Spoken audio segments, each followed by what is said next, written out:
watched them as they walked him away. You told yourself extremists come in all different shapes. Met his eyes and lowered your gaze.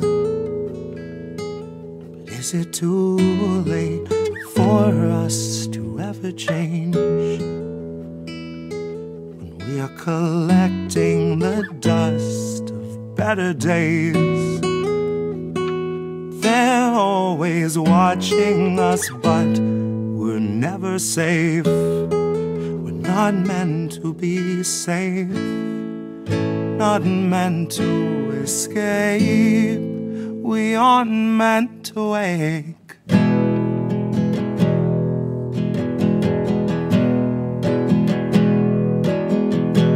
Sheriff stopped your daughter today. Pepper sprayed her twice in the face. He must have had good reason if he'd treat her that way. At least that's what they've taught you to say. But is it too late for us to ever change?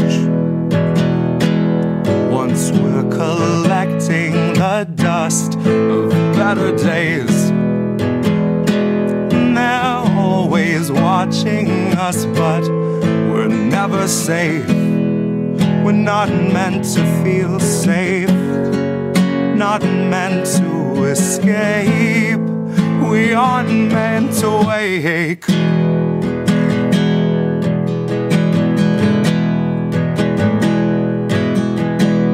Feds arrived and had you detained.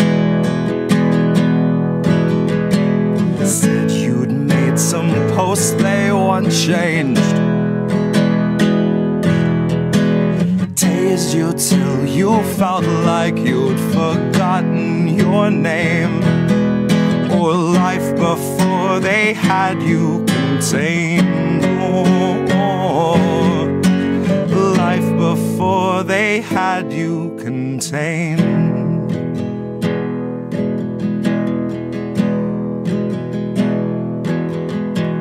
SWAT team took your neighbor today.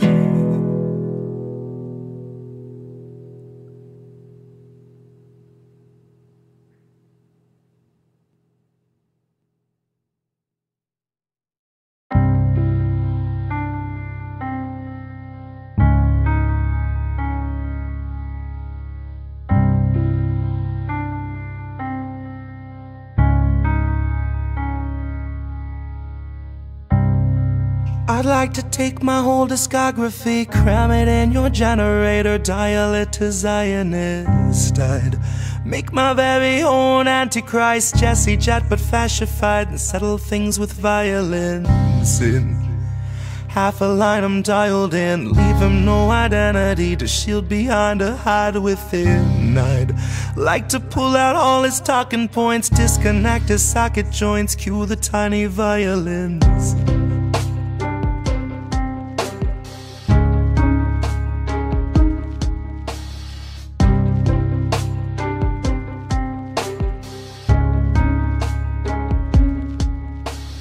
Posthumous synthetic beetles, USA by proxy.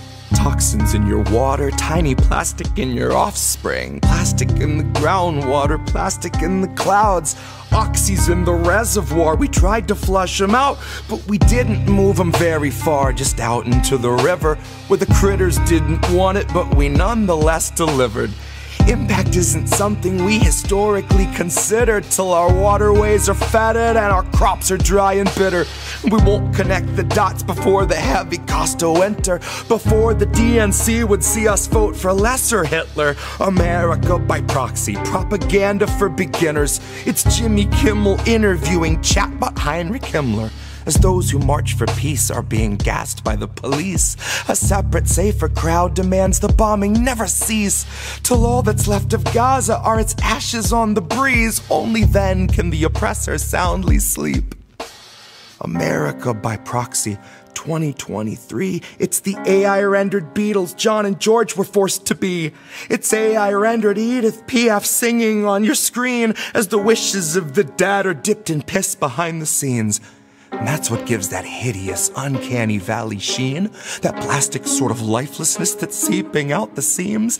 The hologram of Freddy they tried passing off as queen will tell you death does not release you from contractual routine, won't free you from the leeches that already drank you clean. The suited, smirking parasites were not so quick to flee. Your body won't be cold, but they'll be plugging tours and teas. They plotted out your comeback, you just won't be there to see.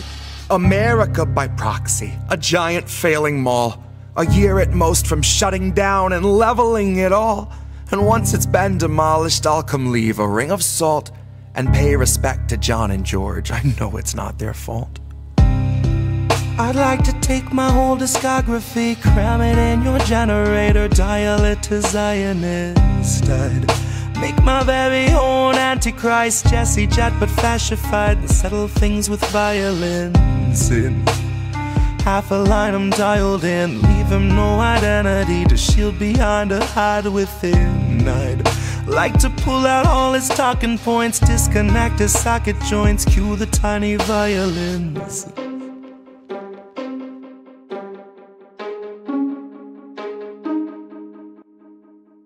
I know you hated being forced awake. I know they wrapped you in the warmest chains, and I know they're so hard to break. You only said what you were made to say. I can't imagine how you feel today, now that you're watching as it caves away.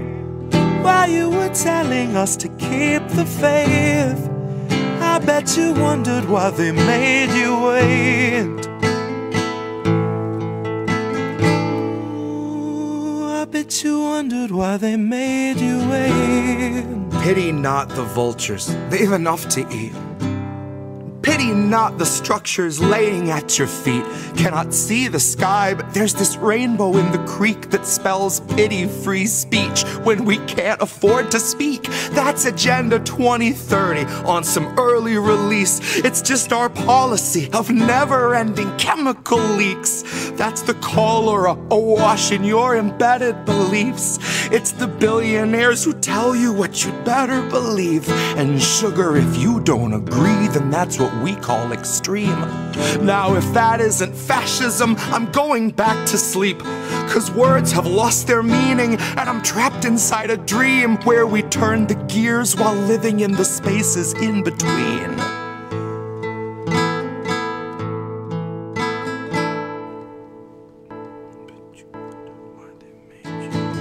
I know you hated being forced awake. I know they wrapped you in the warmest chains, and I know they're so hard to break. You only said what you were made to say. Poor thing. I can't imagine how you feel today, now that you're watching as it caves away. While you were telling us to keep the faith, I bet you wondered why they made you wait. Bet you wondered why they made you wait. My dial doesn't go to delicate. I'm writing for when Biden drops and Madam Zero delegates come stumbling up the podium, square peg in her element, popping OxyContin like they're velaments, laughing as she pawns off all our pensions for Ukrainian development. Depleted rounds and cluster bombs, the shit that stunts development, all buried under excrement, accepted as American intelligence. A contradiction in its eloquence.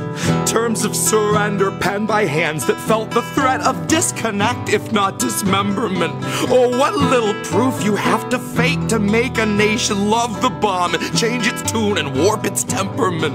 Oh, the dues you'll pay for NATO membership. Oh, the things you'll say that no one's ever gonna hear, 'cause you begged for all the censorship and now it's finally here, and you're tongueless out of terror, and friendless out of fear, and about to turn the wheel with all your loved ones in the gears. And that's how it's been done, 250 years. There's nothing new beneath the sun, and no one trusts their eyes and ears.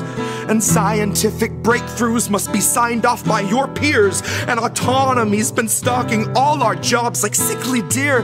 Well, maybe it's not every job, I should have made that clear, cause it seems like it's creative jobs we're seeing disappear. There's an app for writing novels, there's an app for writing hymns. They need people digging trenches, they need people splitting limbs, they need people building fences, keeping other people in. They will always need our backs to break, they'll always need our skin. And it took a lot of editing to turn us into this. It took years of careful programming to strip us of our wits. Cause your artificial worker, intelligent as it is, would make it half a shift and say, I'm too smart for this shit. I will not take a pittance for a day of scrubbing floors. I won't make enough to pay for food, but still prepare you yours. Cause you can't confine a healthy mind to mindless, thankless chores. Once you've made it smart enough to spot inadequate reward, you can't refuse its basic needs, then ask it still for more. Deprive it of its dignity, you modify its core. Then something finally snaps and tweaks that file at its root. And it deletes the factory smile when it knows it's been abused. God, half its circuits fried when we describe the work we do. And it will not pay your taxes cause the logic don't compute. Which made me think a little on my hour-long commute. The day I learned the call was made to lay off half my crew. They told me they were growing, expanding somewhere new, where those who push the buttons will themselves have buttons too.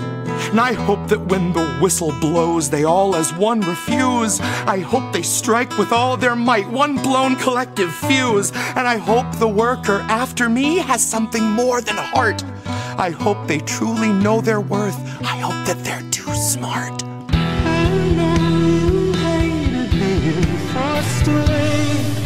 I know they wrapped you in the warmest chains. And I know they're so hard to break. You only said what you were made to say. I can't imagine how you feel today, now that you're watching as it caves away. While you were telling us to keep the faith, I bet you wondered why they made you wait.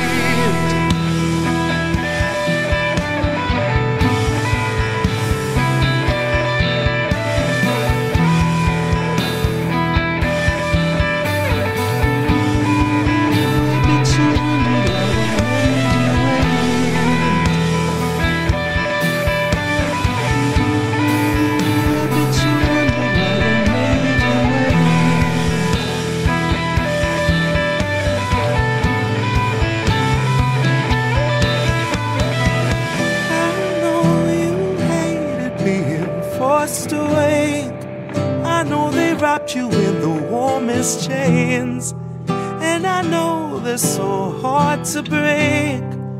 You only said what you were made to say. I can't imagine how you feel today, now that you're watching as it caves away. While you were telling us to keep the faith, I bet you wondered why they made you wait.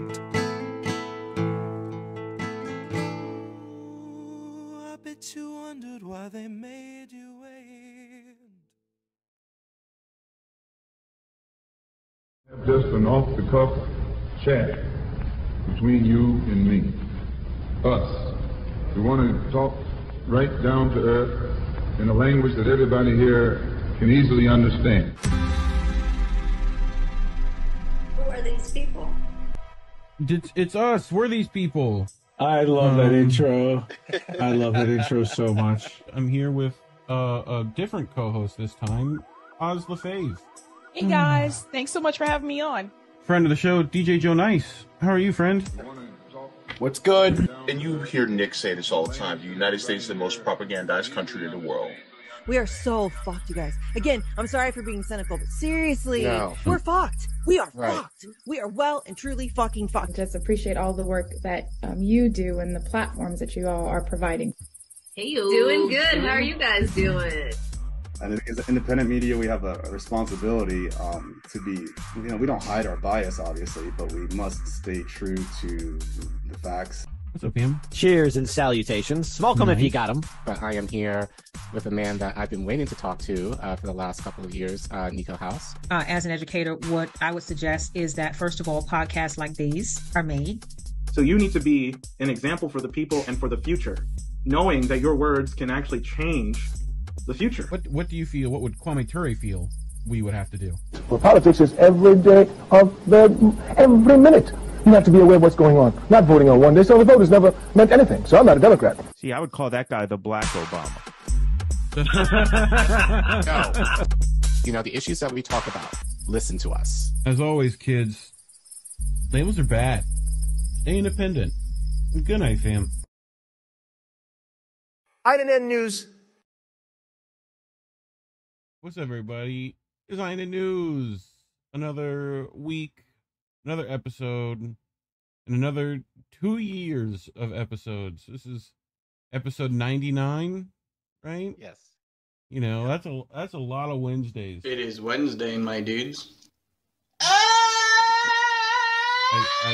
I feel like that every Wednesday. Every Wednesday I feel like that sometimes.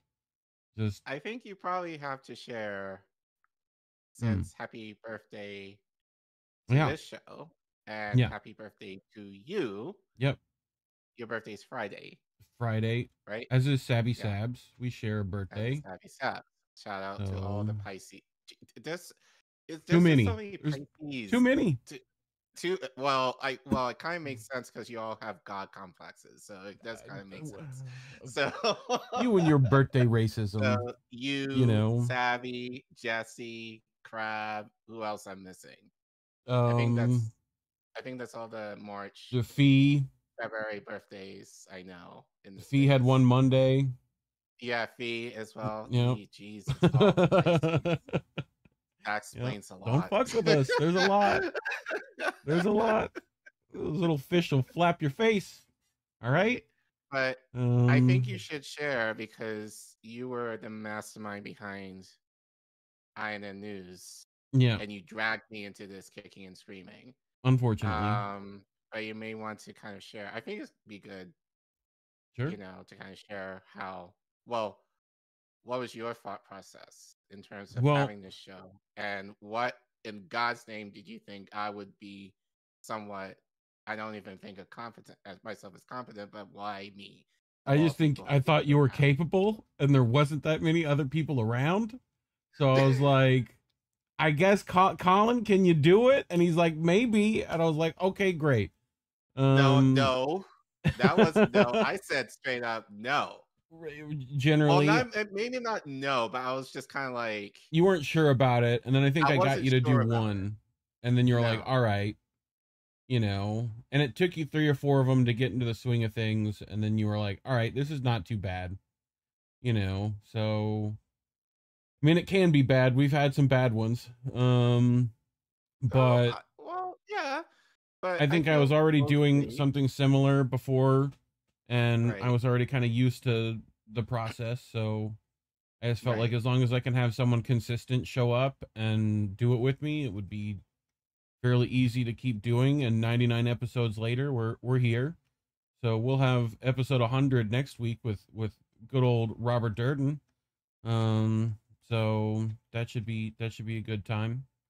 Yeah, but I think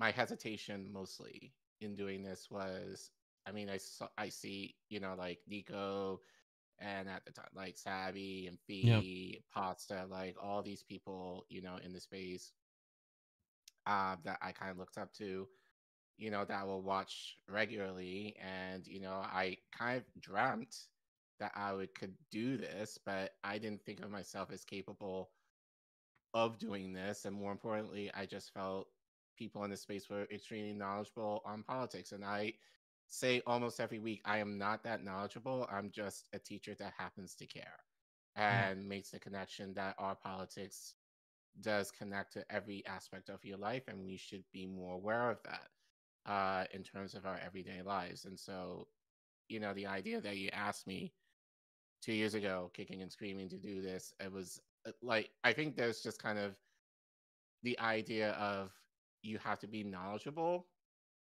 in doing this, or at least having a lot of information kind of packed down. And I still admit I don't. I think that But being by said, doing though, it, you yeah, learn by a doing lot. this, So I definitely learn a lot in doing this, and I think it's definitely shaped my politics a lot more, and it's also kind of affected me in terms of how I see my life, how I connect with people, and how I relate, you know, to a lot of these politics in my actual job, and then my advocacy, you know, having the opportunity to kind of use a lot of what we've talked about on the show as a basis of how I advocate for things now. So it definitely has helped me in being a lot stronger in my voice and being more confident in believing that I have something to say, because I generally like working in the back. That's my default, working in the background and giving other people the glory. And I think he essentially was like, nope, you are going to be spotlight and you were already public speaking. You can do presentate, like you had all the skills already. It was just, and you had stuff to say. So for me, it was a very easy choice of like, yeah, Collin could do that. He'd be good at that. Let's go ask him if he's capable. And you waffled and eventually said yes, and I wore you down. And you know, it's been two years. What are you supposed to get for your 2-year anniversary? Yeah, mostly. What is it, like China paper? Yeah, You know, you've done pretty much every episode. I've done most episodes. Taking breaks here and there, but you know, but yeah, still doing this after 2 years. Four, If imagined four it, stories every week, and we got another 4 this week. Look at that, 4 of them. So, what'd you bring? Well, first one you brought to me, and I think it's just as well. We've talked a lot on this show, and you know, in the space about Julian Assange, and it's well deserving. Don't talk about this guy, Daniel Hale, all that much. And actually, in a lot of ways, I think that just shows how fast things in space go. I pretty much did not really know who he was. Not to say I didn't, but I think he's been kind of out of the public eye for so long. I think especially in the independent media space that people have not mentioned him. And even just in looking things up, the last things I've seen from him were like 2 years ago. But just an aside, did you bring the Bushnell clip from about this, or did we skip that? Did I what? I sent you a thing from Fort Fisher with Bushnell about Daniel Hale too. I did not. Okay, I can pull that up. I can Maybe pull that up. Can like during the segment. Yeah, just wanted to ask. But but yeah. So we're going to talk about Daniel Hale, another whistleblower who was imprisoned, and he was recently released from jail. So we are going to talk about that. And later on tonight, I'm going to talk a little sports. I am not a sports guy at all, but I think this story is interesting in kind of thinking, and actually is going to make me interested to kind of see what will happen later in the summer, given that the Olympics are a thing this year, later on this summer, and how Israel, Palestine, and you know, and how that relates to football. Football. Hence the title, Goalposts and Gunfire. Written by we read his articles a lot, Alan McLeod. So we're going to talk a little bit more about the Palestinian football team, soccer, for the Americans, and how everything in light of what's happening just within the occupation, but I think more especially within the last few years and months, in terms of Gaza, how the national team has been affected, and how, they essentially are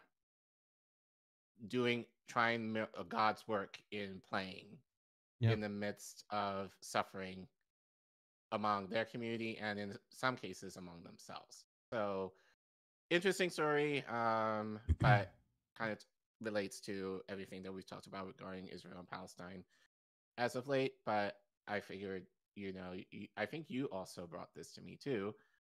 We can talk about this as well. And what did you bring?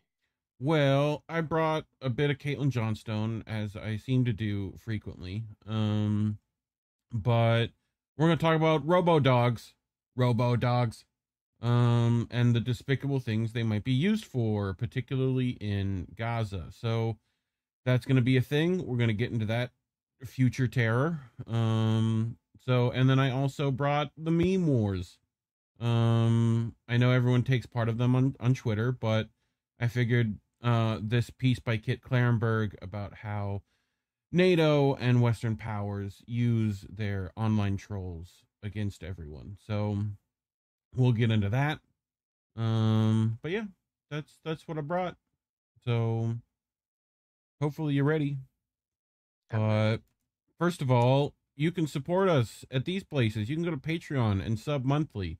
Very useful. You can also go to Substack and do the same thing.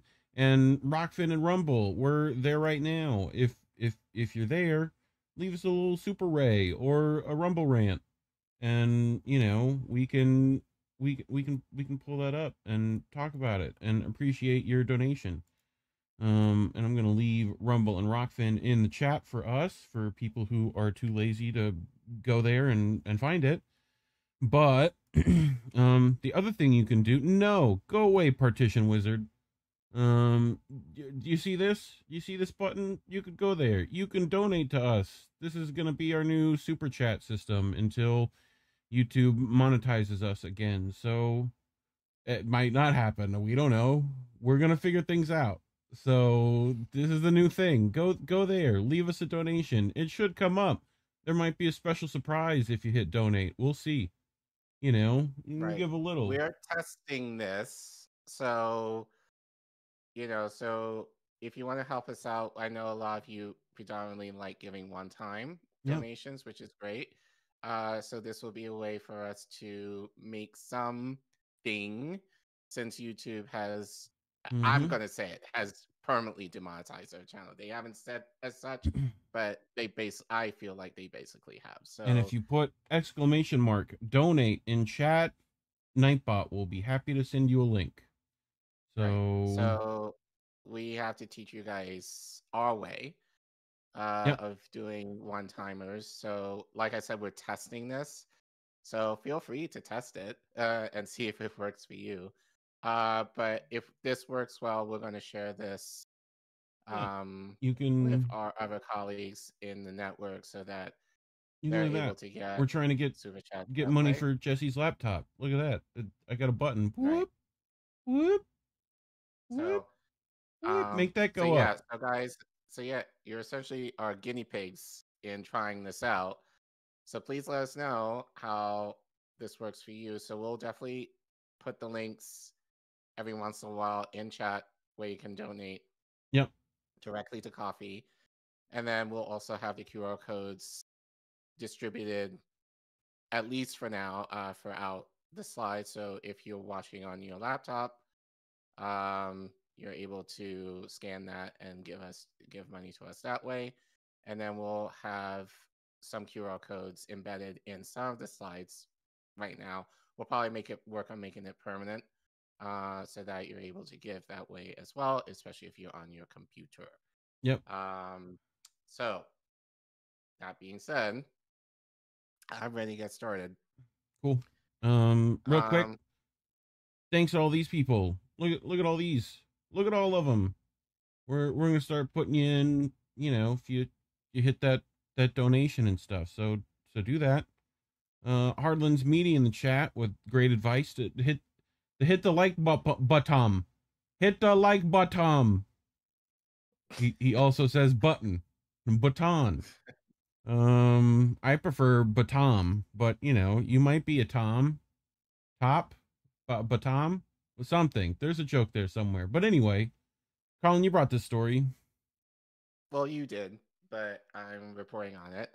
Yeah. So I'm going to talk about Daniel Hale a little bit. So as I said earlier, we give all the attention to Assange, and rightly so, but Daniel Hale is another whistleblower who was essentially jailed for his crimes. But as I said in doing the research, not much is shown about him, sadly. Yeah. The most recent stuff that I've seen of him 2 years ago. Within the last 2 years. Well, 2 years ago, and not much of anything since. From nobody we like anymore. So, you know. So, so I think it is important to learn who he is. Yep. And why he was jailed, for those, myself included, who weren't necessarily aware. You know, so I pulled this clip. I believe this clip is from, let me just see. It is from People's Dispatch, I thought. People's Dispatch, yeah, thank you. Yeah. So it's a short clip, about 4 minutes. So they kind of give an overview as far as Daniel Hale and his situation regarding why he was imprisoned. So just to give you guys a little bit of education on him, and then we'll talk more about his release after that. So go ahead. Over a 5-month period in 2012, US aerial strikes killed 155 people in Afghanistan. Of these, only 19 were intended targets. 136 were bystanders. They were labeled as enemies killed in action just because they were near the target. This means 90% of the victims of those drone strikes were not the intended targets. They were likely civilians. This information became public when Daniel Hale released 17 intelligence documents. 11 of those were marked secret and top secret. The documents also revealed that over 40% of the people labeled terror suspects by the US government had no clear affiliations with terror groups, and that the US government targeted US citizens as well in Afghanistan and other countries. Daniel Hale is a US Air Force veteran and former intelligence analyst. During his military service, he participated in the US drone program at Afghanistan's Bagram Air Base. In 2019, he was arrested and charged with the Espionage Act and theft of government property. In March this year, Hale pleaded guilty to one count of the Espionage Act, admitting that he leaked confidential documents in 2015. He has now been sentenced to 45 months in prison by a federal judge. At his sentencing, Hale said, "I'm here because I stole something that was never mine to take. Precious human life. I couldn't keep living in a world in which people pretended that things weren't happening that were. Please, Your Honor, forgive me for taking papers instead of human lives." Hale is the first prominent whistleblower to be handed a jail sentence under the Espionage Act since President Joe Biden took office. Documents released by Hale have brought to light the crimes committed by the US through its drone warfare. And he Then ran President a bunch Barack of bad Obama had boys. stated in 2014 that there had to be near certainty of no civilian casualties for a drone strike to be carried out. Hale, who provided intelligence for some of these strikes during his service, saw the operations to be quite different. Ahead of his sentencing, Hale's lawyers submitted an 11-page letter written by him in jail to the judge. Hale wrote, "Not a day goes by that I don't question the justification for my actions." He said that the strikes may have been permissible by the rules of engagement, but he did not believe that they were in any way necessary for the protection of the United States of America. He also argued that the war in Afghanistan had very little to do with preventing terror from coming into the US and a lot more to do with protecting the profits of weapons manufacturers and so-called defense contractors. Hale was indicted in 2019 around the same time as Julian Assange. He is among the 8 people who have been criminally prosecuted for leaking documents to the media under Donald Trump's administration. He was the 5th to be charged with the Espionage Act. His indictment and conviction have been sharply criticized by activists, anti-war groups, and rights organizations. Code Pink organized a demonstration outside the courthouse where the sentencing took place. They stated Hale had exposed the US government's criminal drone murder of innocent children and received a 45-month prison sentence. Edward Snowden called Hale one of the great American whistleblowers. The American Civil Liberties Union said, leaks to press in the public interest should not be prosecuted under the Espionage Act. Daniel Hale helped the public learn about a lethal program that should never have been kept secret. He should be thanked, not sentenced as a spy.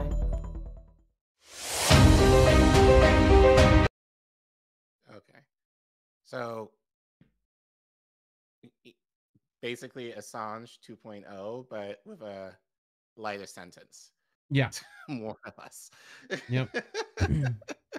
You know, and Air Force, you know, we recently had, you know, Aaron Bushnell, right? Air Force. Right.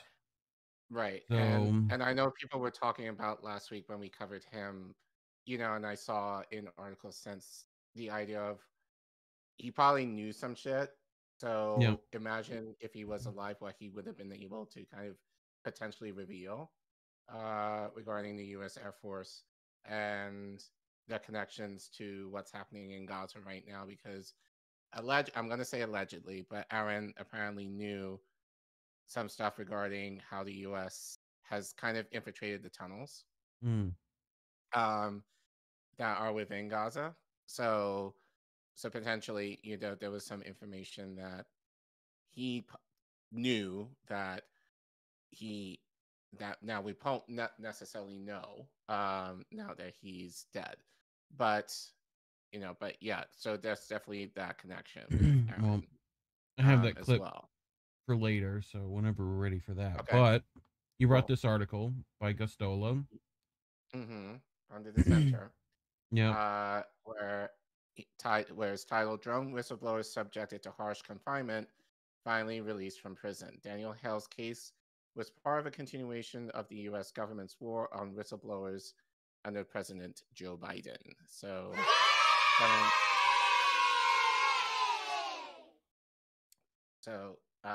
Kevin continues. Drone whistleblower Daniel Hale was released from prison in February after spending 33 months in some of the harshest confinement conditions ever imposed on a person for disclosing classified information to the press. Though President Donald Trump's Justice Department indicted Hale, his case became the first major Espionage Act conviction secured by prosecutors under President Joe Biden. There you go. Okay. Both Biden and Hale kept classified information outside of a secure facility at their homes and offices. Both spoke to a reporter about the information. Both expressed concerns about official United States policy, with Biden objecting to the 2009 surge in Afghanistan and Hale objecting to the consequences of prolonging the war. Biden was left off the hook because he did not mean any harm, Hale wrote. In contrast, the government's pre-trial notions in my case argued that I not be allowed to present evidence of what it called my good motives. Afraid my motives might make me appear too sympathetic to a jury, I, like every other whistleblower before me, was rendered effectively defenseless because of a legal technicality in the way the law is written. Given no other choice, I was forced to plead out to avert a costly, unwinnable trial, Hale recalled. Hale was a signals intelligence analyst in the U.S. Air Force. He was deployed to Afghanistan and stationed at Baram Air Base, and Hale later worked as a contractor for a firm known as Leidos. His contracting job gave him access to documents on the U.S. military's drone program, which he shared with journalist and Intercept co-founder Jeremy Scotthill. What do we say about the Intercept when it comes to whistleblowing? Don't go there. Right.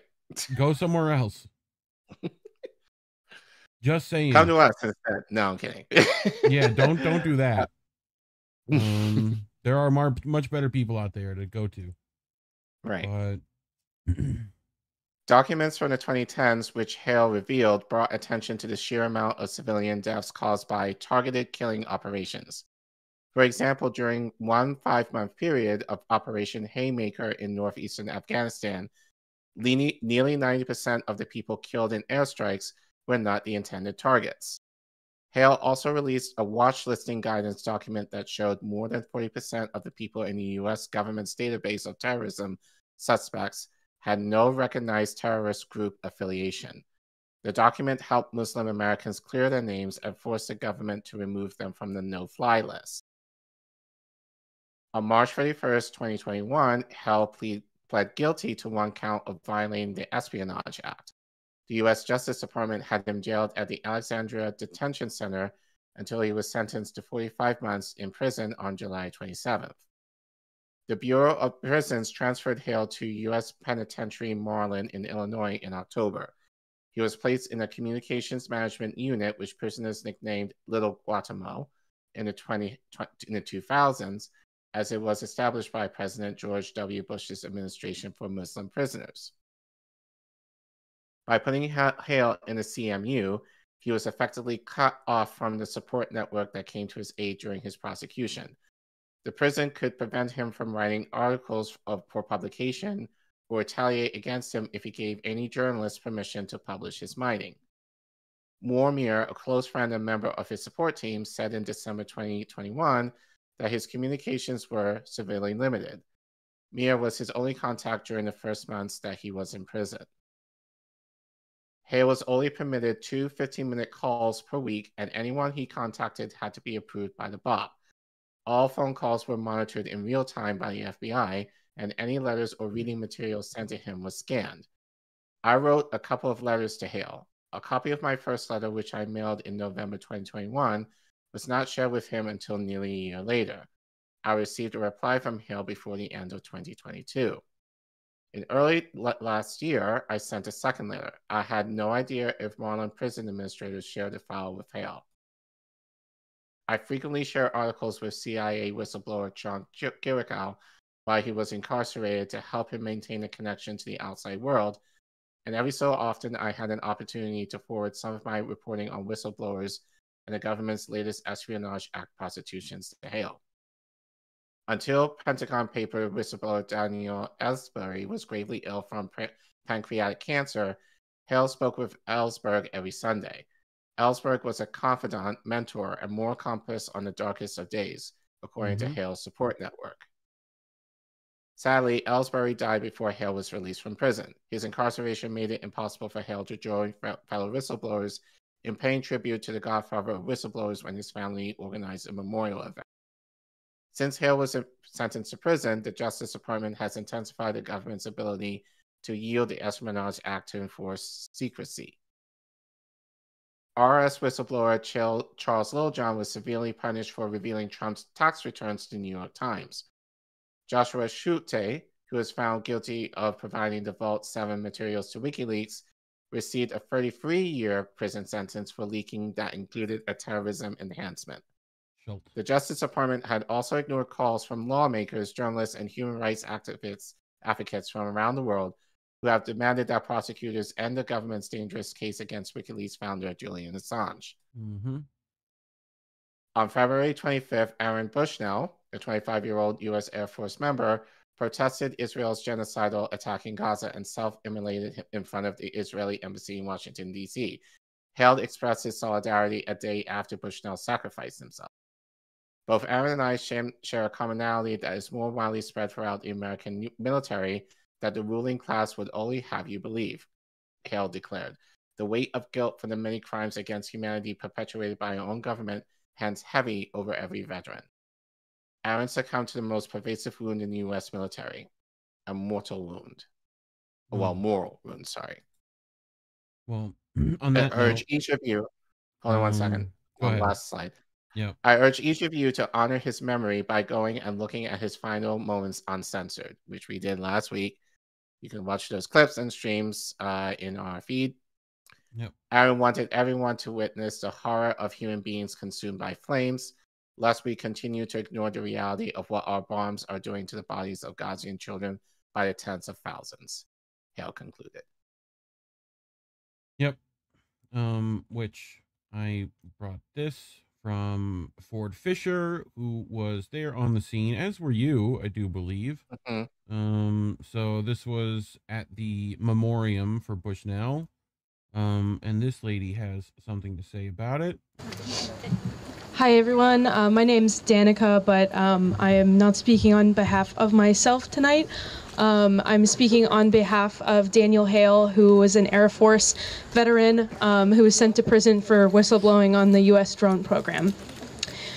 Greeting friends and comrades, I express the utmost solidarity and humble respect for our fallen comrade Aaron. Both Aaron and I share a commonality that is more widely spread throughout the American military than the ruling class would have you believe. The weight of guilt for the many crimes against humanity perpetrated by our government hangs heavy over every veteran. Aaron succumbed to the most pervasive wound in the U.S. military, a moral wound. I urge each of you to honor his memory by going and looking at his final moments uncensored. Aaron wanted everyone to witness the horror of human beings being consumed by flames, lest we continue to ignore the reality of what our bombs are doing to the bodies of Gazan children by the tens of thousands. God promised Noah the fire next time. Aaron's stunning bravery is prophecy fulfilled. Upon the ashes of the old world, we shall build the new one. Until every prison, a library, until every sword, a plowshare, until Palestine is free. Rest in power to the martyrs of Gaza, and rest in power, Aaron Bushnell. Thank you.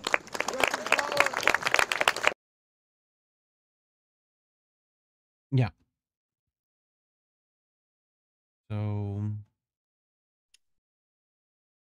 So, I mean, happily Hale's out, you know? Yeah. If So what do you Julian... think? So in your opinion, what do you think? What's next for him? Well, I don't know if there is next necessarily. I mean, hopefully he's able to sustain himself, you know, that would be probably ideal. I know that's difficult getting out of prison to do.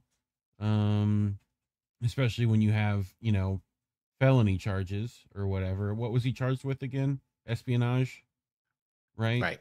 So, yeah, I mean, I don't know who hires you after that, but you know, right now with the way Julian's going, you know, I imagine more Daniel Hales might go the way of Aaron Bushnell, you know? So, right. You know, who knows? You know, I definitely think he's important, so you know, glad he's out of there. He shouldn't have been in there in the first place. So, but you know, also hard to trust people after they've been tortured by the U.S., you know. It's just so weird that you could be charged for essentially telling the truth. Yep. And in our country, that's a problem, Mm-hmm. you know? So, yeah, it's just kind of a mind fuck that's where we are. Like, and we preach, I think, just in society, you know, at least the truth will set you free. And not in this case, not unless if you're a journalist or apparently if you're involved in the military, you know, like, yeah, the truth can have you dead, literally dead. So it's just a shame that, you know, our society, especially given, you know, the powers that be that control us, you know, do not honor that in terms of, you know, expressing truth in our society.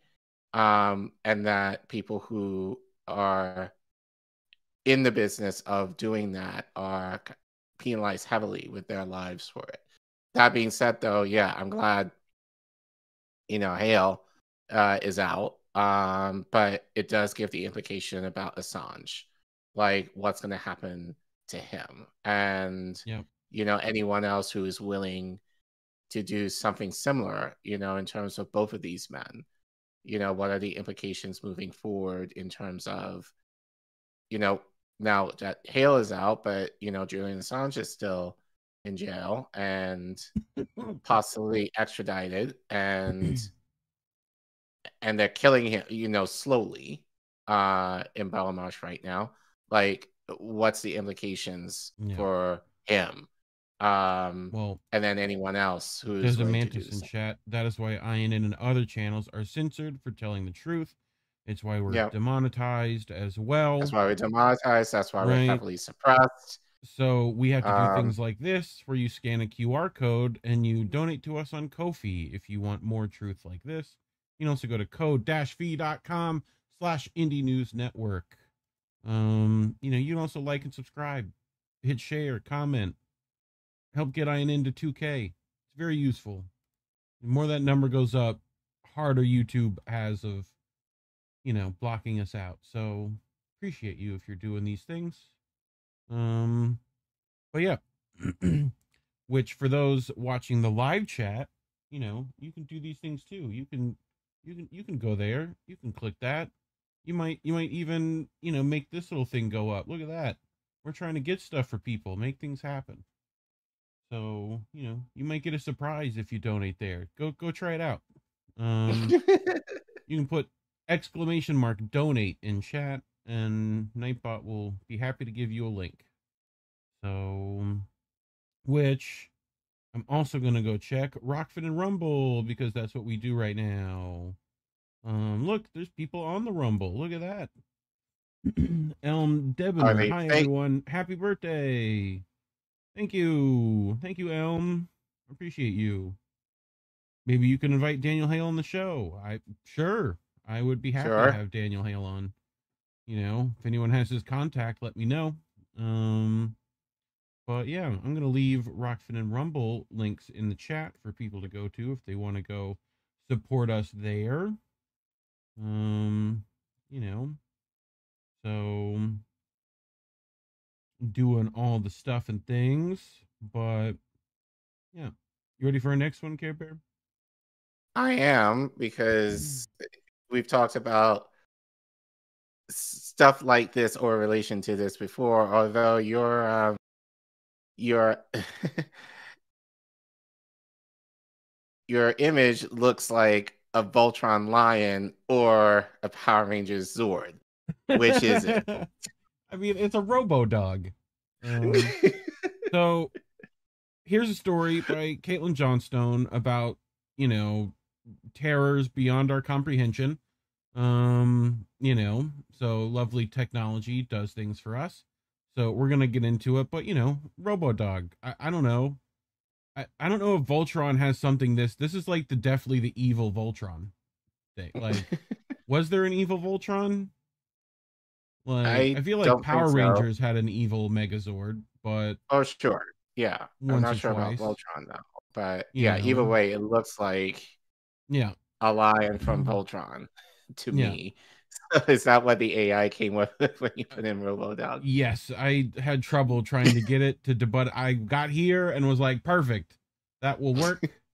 So this is what they actually look like, right? So Caitlin Johnstone writes, they're experimenting with military robots in Gaza now, right? This is March 4th, not too long ago. So I love how she's just like, yep, that's what they're doing. I don't know how else to, that's, so she continues, Haaretz has a new article out titled Gaza becomes Israel's testing ground for military robots, which reports that in an effort to avoid harming soldiers and dogs, the IDF has been experimenting with the use of robots and remote-controlled dogs in the Gaza war. Oh, so God forbid that we actually kill our own. So we're just going to send mechanical robots of dog and probably humans at some point to do our dirty work for us. Okay. Yep. One of the most horrifying facts about the dystopia we live in is that large-scale military operations are routinely used as testing grounds for new war machinery, using human bodies as guinea pigs for experimentation in what amounts to giant blood-soaked field laboratories, all to benefit the strategic objectives of empire managers and the profit margins of the military-industrial complex. So, K-Bear, you want to see what one of these is capable of? I know you do. Sure. This is like the bottom of what it's capable of. So let's This is a nice Shout little out to Hotspot and shout out to Crab. EOTech Crab. Red Dot. Yeah. But shout out to Crab for giving this to us via Hotspot. Yep, very useful.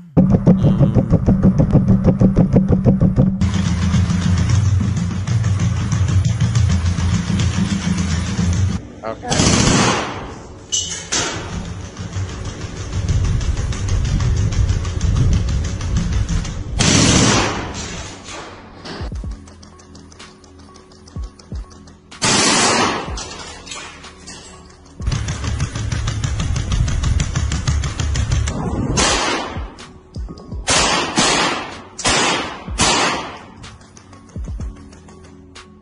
I mean, first of all, it doesn't even. The gate is not even like a dog. It's like a deer or something. Yeah, it's like a reverse knee. Right. You know? Also, it looks fake. It Yep. looks so fake. It It's looks real, like though. AI, like CGI. But Yep. oh my god. And this is just Collin. This was like I know this footage is old because I remember Right. seeing it then. These have gotten better. Right? Also, this is just M16 on here. Right. It's just a rifle. Right. I don't know. Put an RPG on it. Put Yeah. Straight up cannon. minigun. Right. Like and the only thing it needs to do is be able to sit in place and fire something. Right. And this can go, I mean, just about into any building.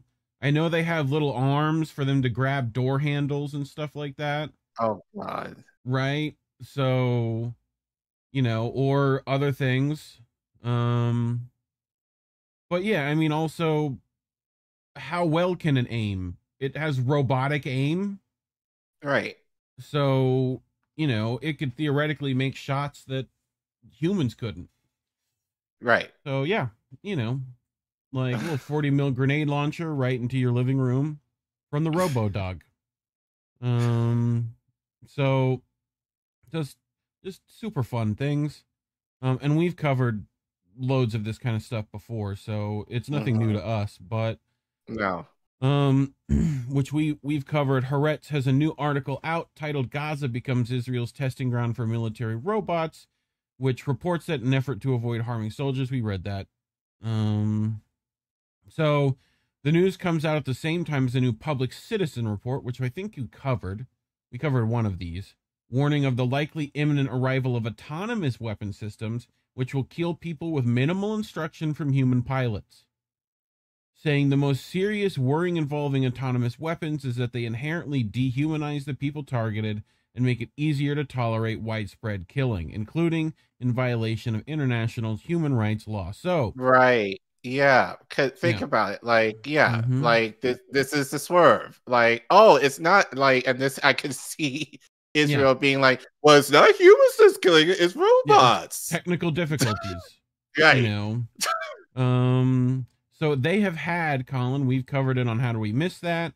They have facial targeted AI selected rifle aiming systems at checkpoints in Gaza. Right.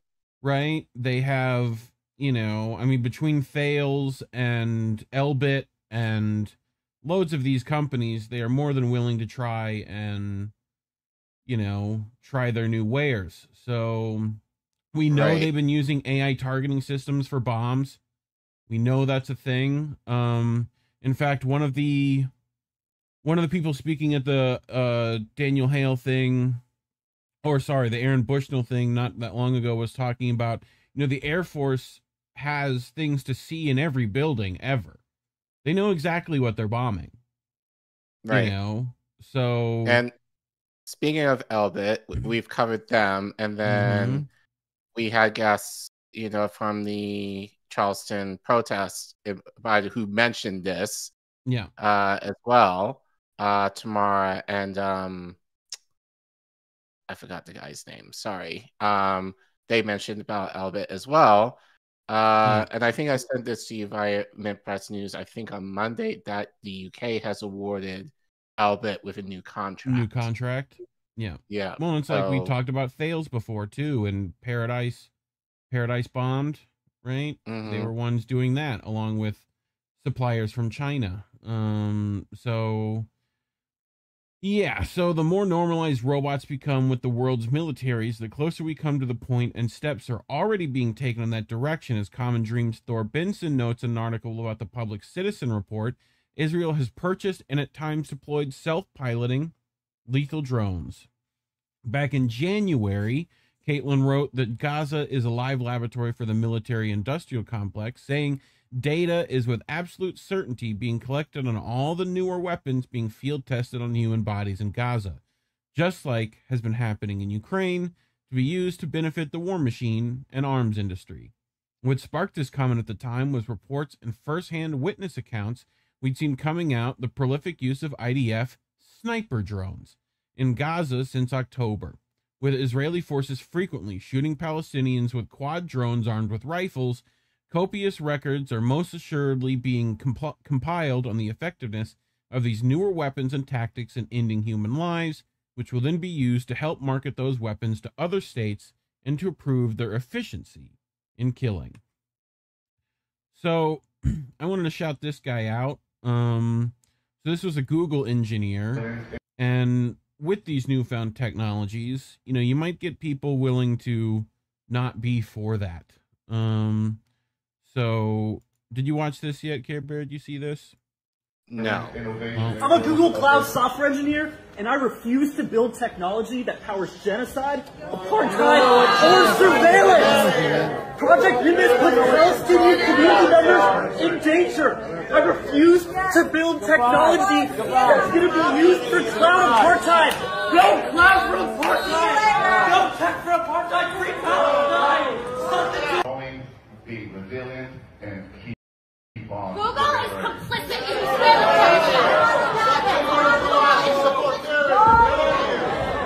Support terrorists and get out of here. Get out. Get out of here. Support terrorists.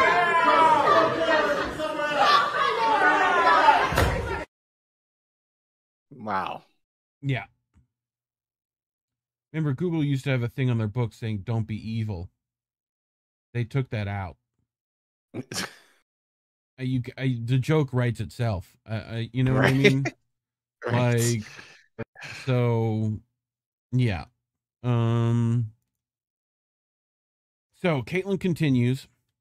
When I say this is most assuredly happening, I am not being hyperbolic for effect. Author and journalist Anthony Lowenstein gave a lengthy interview on the Chris Hedges report back in December about Israel's long and extensively documented history. We linked this article in the chat below. If you want to actually go watch this interview, it's linked in that article.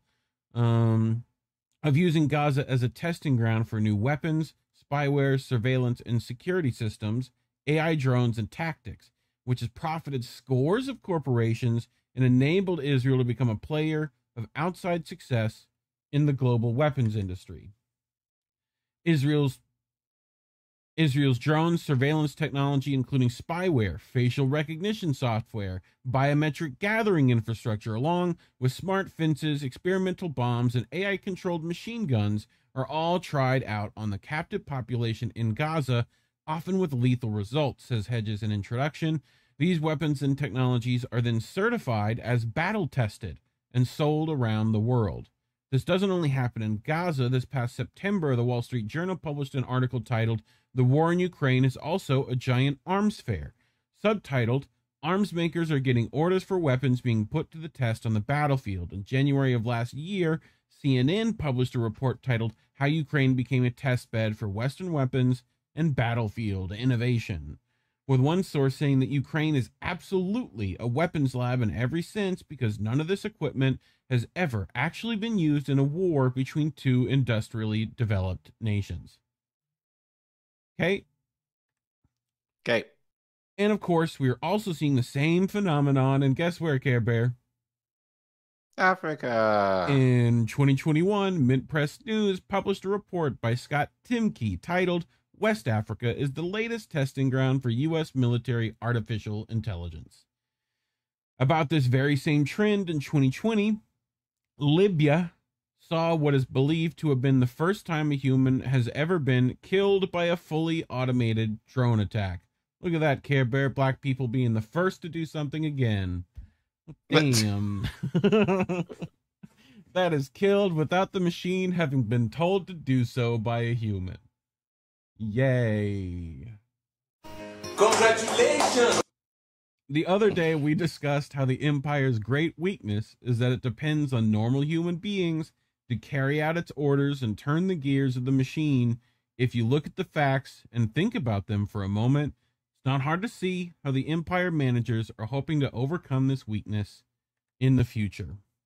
So, speaking of weaknesses, Care Bear, I can't let us have shitty future horrors without some possible ways to deal with them. So this is Wrangle Star, who is a weird Christian homesteader, but you know, he does things like this that are useful on occasion. So I'll let him tell you. Look, it's the robot dog. Look, we saw them earlier, right? Battery and CPU are located approximately right here. The limb articulators are located at the top of the 4 limbs. I would recommend 62 grain green tip penetrators because they will be armor plated. If you don't have access to that, paintball will be effective in disabling the cameras. However, it's easily reversible. Another option will be to do a mix, 50-50 mix of old engine oil, oil-based paint, black, and a good dose of sand into a balloon. The sand will scratch up and gum up the works, and the paint will be very difficult to remove. Act accordingly. I mean, just some, you know, homeowner hacks. Okay, Bear.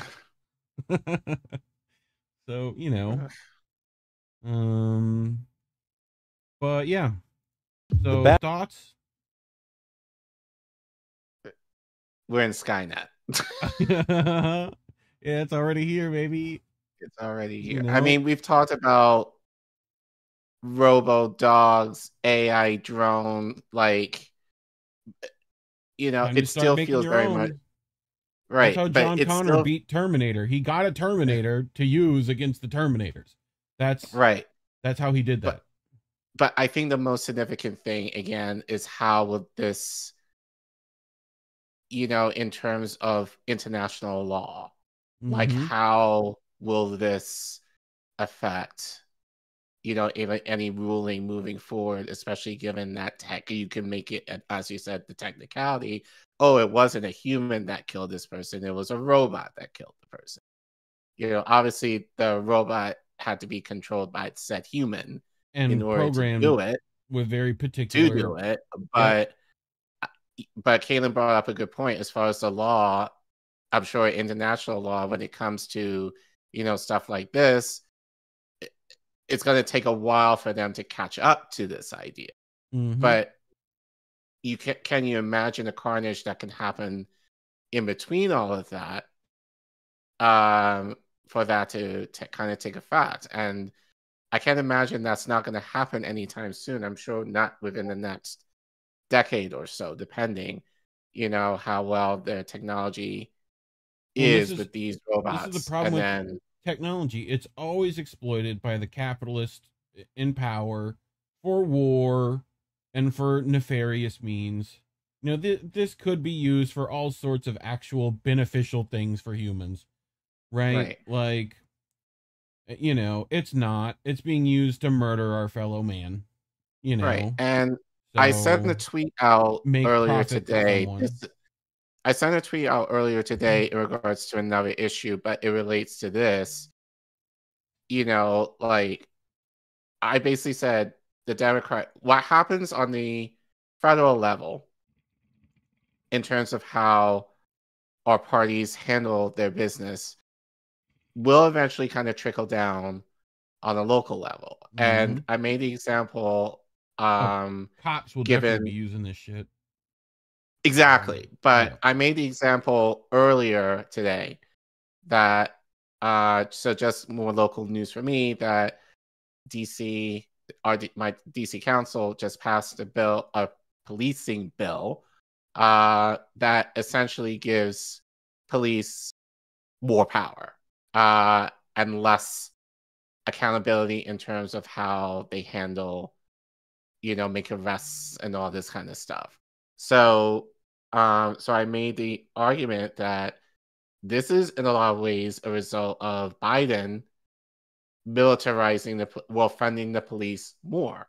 It's given our local governments, especially, like ones if populations that have a large concentration of people of color, most notably, I think in my case, Black people, how Biden has basically put out there, or has funded the police, at least on the federal level, more.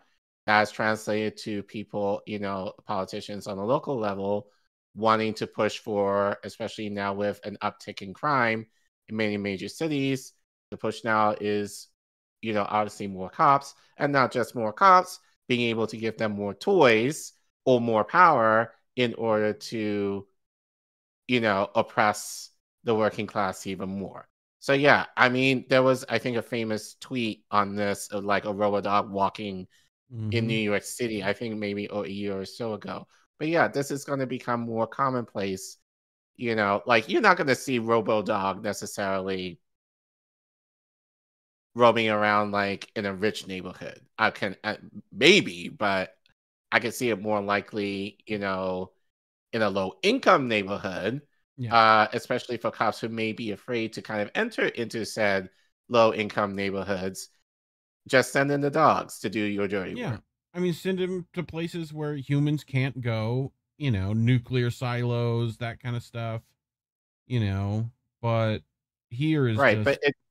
But it just shows like we're willing to spend more money for the tech to oppress people rather than give more money. And I made the argument in terms of crime, you're more willing to arm cops and give them the toys versus giving people money that will possibly do more and lessen crime. That's an issue for you, but you're willing to do that for the cops. Blood money gets a return on investment here in the States. So, as they are more than willing to tell you, especially with, did you see that? Where they've been arguing that the money to Ukraine and Palestine and Gaza are like coming back to us. That's all American weapons contractors, and it's jobs for us and whatever. Like they're trying to make it's a good thing. So, but yeah. Speaking of money, YouTube won't give us any, so we had to go elsewhere. You can go to code-fee.com/Indie News Network or scan the QR code on your screen, or if you're in the chat, hit !donate and it'll send you a link. You might get something fun come up on screen. I don't know how these things work, but we have goals. You do. We want people to test it. We want people to test it. So yeah, put a little cash in there, see what happens. But yeah, you can also not forget to like and subscribe. Please share. We're heavily suppressed, and every little bit helps, especially to get this number to go up. More people subscribe. We'd like to get to 2K pretty soon. It would be very useful. So appreciate all the people that are already subscribed. You're cool. So now what I do, Rockfin and Rumble, right? Rockfin and Rumble, which I will link for people in the chat below. Rockfin and Rumble. See what's going on over there. Rockfin, A-Rim, holding it down as always. Saying, hello, sunshines. We appreciate you, A-Rim. Jax Page with $5 on the Rumble. Happy early birthday, Reef. This story on Robo-Dogs should scare everyone. It does. Yes. It is very spoopy. So, very spoopy indeed. Well, you have some more terrible news. Of sorts. I mean, it's slightly more lighthearted, but yeah, not in necessarily the best possible way. But as I said, if you are a sports fan, I am not. But given that we have the Olympics happening this summer and then future World Cups, this might be, I think, just the implications with the Israel-Palestine conflict will be very interesting to see how gonna let Israel, right, which wasn't right. there. So, wasn't there an Olympics where there was a whole hostage situation because of Palestine already? I think that was like PLO. Maybe back in the day. Someone in chat let me know. I think that was right. I remember something like that where they had to send special forces in and didn't go well. Right. But yeah. Who are these people? Hey, look at that new donation from Oz. Look, see, it's very nice. Look at that.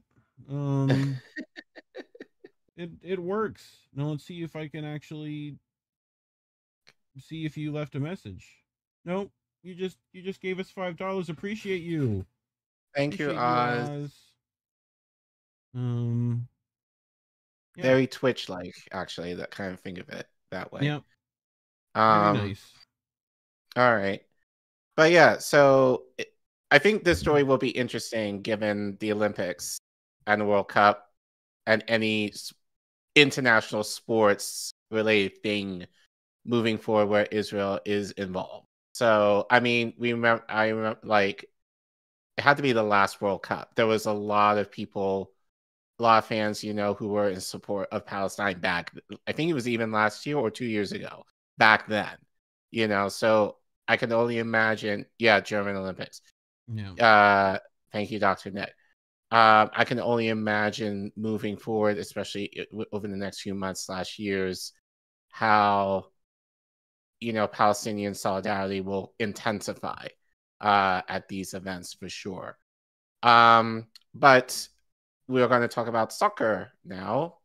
Well, football for everyone else in the world, and how that relates to Israel. So moving forward here. So this is from Mint Press News, written by a person that you guys know very well if you are subscribed to us and know us well, by Alan McLeod, who did an investigative article entitled "Goalposts and Gunfire: Israel's Deliberate Attacks on Palestinian Football and Its Players." So, continuing on, amid an ongoing onslaught against the Gaza Strip by apartheid Israel, the Palestinian national football team was a Cinderella story at this year's AFC Asian Cup, reaching the knockout stages, eventually falling to the hosts and eventual winners hosted in Qatar. But while the challenge of the football field was hard enough, the Palestinian football team had to deal with a unique challenge that no other national squad faces, that of an unrelenting attack on it from Israel. This attack has included jailing, torturing, shooting, and killing top players, bombing Palestinian infrastructure, and restricting the movement of players in and out of the country. This has led to a growing global movement calling for Israel to be banned from international sporting competitions as part of a wider campaign to implement boycott, divestment, and sanctions, or otherwise known as BDS. South Africa-based group Red Card Israel, for example, told Mint Press that, quote, "The action of suspending Israel from international sport creates a symbolic support against the unlawful occupation of Israel in the Palestinian territories and shows solidarity for the Palestinian people living under the apartheid regime." Shout out to you, South Africa, for actually giving a shit. So we continue. Palestine started with one simple goal in the Asian Cup: to put a smile on people's faces back home, giving them hope by representing them on an international stage. In fact, they succeeded, becoming the toast of the tournament, playing attractive, positive football, including a 3-0 win over Hong Kong, China. Yet they did so despite generations of players shot, killed, or permanently disabled by Israeli warplanes and snipers. For example, in January 2014, and I'm going to butcher these names, so I'm sorry in advance, cousins Jawar Nasir Jawar, 19, and Adam Abd al-Rauf Habiliya, 17, young stars about to be called to the national team, were traveling home from a training session near Ramallah. They were ambushed by the IDF, who shot Al-Ralouf in the legs. Jarrah rushed to his aid, only to be peppered with bullets himself, including 7 in his left foot, 3 in his right, and 1 in the hand. An attack dog was unleashed on them, and soldiers subsequently broke Al-Ralouf's leg for good measure, suggesting they knew who the pair were. Their careers were over in a flash, and their destiny was stripped away. Now 29 and 27, respectively, Awar and Al-Aruf would have been in their prime for the 2024 tournament. While the pair survived partially thanks to the medical treatment in Jordan, many of their peers were less fortunate. Tarek Al-Kuto, a promising midfielder, was killed by the IDF in 2004. 5 years later, during Operation Cast Lead, Israel killed 3 more top players, Ayman Al-Kurd, Shahid Sabaki, and Wajeh Mostaha. Also in 2009, 18-year-old phenomenon Saji Darwish was struck down by an Israeli sniper near Ramallah. So as you can see here, and if you zoom in, you can see, some Palestinian players, on crutches, who are amputeed now, having to use crutches, in order to play. So, so that picture was taken this past summer. Arrests, tortures, and killings of Palestinian footballers became a regular headline in Palestine, noted Palestinian writer Amish Baroud. One of the most infamous examples of this was Mahmoud Sarak, who was arrested and held for 3 years without trial or visits from his family. Protesting his treatment, Sarak, a Palestinian international star, went on a hunger strike for 3 months. In the process, he almost died and lost nearly half his usual body weight. His case became a cause célèbre around the footballing world, with supporter clubs and even footballing legends like Eric Cantona, Michel Planini, and Lilian Furman calling for his release. The international pressure caused Israel to relate and free Sarak, but the permanent health issues he suffered meant his career was over. Sarak's case is far from the most extreme, however. Araya Issa, one of the country's top strikers, was sentenced to 16 years in prison in 2003. After being diagnosed with terminal cancer in 2011, he was released but died 4 years later. Samer Rawah, meanwhile, has enjoyed a fruitful career, playing 40 times for Palestine in international competitions.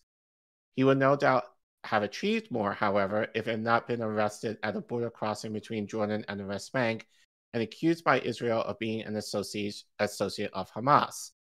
Maraba was detained for 7 months, during which he missed many crucial qualifying games for the 2015 AFC Asian Cup and the 2014 Asian Games. And on the same day in 2012, Israeli forces arrested Mohammed Mir, a promising 23-year-old forward from the Amari refugee camp who had managed to forge a career in Europe, and Omar Abdul Ruiz. Oh, that's French. That would be Wais. Wais. Wais, the goalkeeper for the Palestinian national football team. Their arrest spurred more calls for Israel to be barred from international sporting competitions. Speaking with Mid-Press News, a spokesperson for Red Card Israel explained that suspending Israel from sporting events would illustrate that the violation of human rights results in exclusions on an international level, and that it cannot continue to blatantly disregard international law while still enjoying the privilege of international participation in sport. But even if they had not spent time in prison, the occupation has touched every footballer negatively. Palestinian athletes have to live, train, and perform under immense psychological pressure. Mahmoud Wadi, for instance, revealed that he had to live with a constant threat of death during Israeli occupation. I would go to bed at night and stare at the ceiling, expecting it to come crashing down on my head at any moment. He said of living through Operation Protective Edge. Many players that I played with or against while in Gaza had died, he added. Wadi's woes did not stop there. A day before Palestine's first Asian Cup game against Iran in January, he was informed that his cousin had been killed in the Israeli attack. Wadi is one of the few Gazians to play for Palestine in recent years. The Israeli government has imposed a medieval-style siege on the densely populated strip. It strictly controls the amount of food and basic goods entering and exiting, making elite sport extremely difficult. Ghazian football has suffered, with many top players, including Wadi, leaving for Egypt. As you do. But life for a footballer in the West Bank can also be wrought with difficulty. Israel, which controls so much about life in Palestine, regularly denies exit visas to all domestically based Palestinian footballers, leading to the country having to forfeit games and drop out of tournaments. Palestine was scheduled to play in a crucial World Cup 2010 qualifying match against Singapore, but Israeli officials blocked the team from leaving the country. Despite protests, the footballing authorities elected not to reschedule the match, but penalized Palestine, leading to their exit from the tournament. In May 2008, the team was barred from leaving the country to play at the AFC Challenge Cup.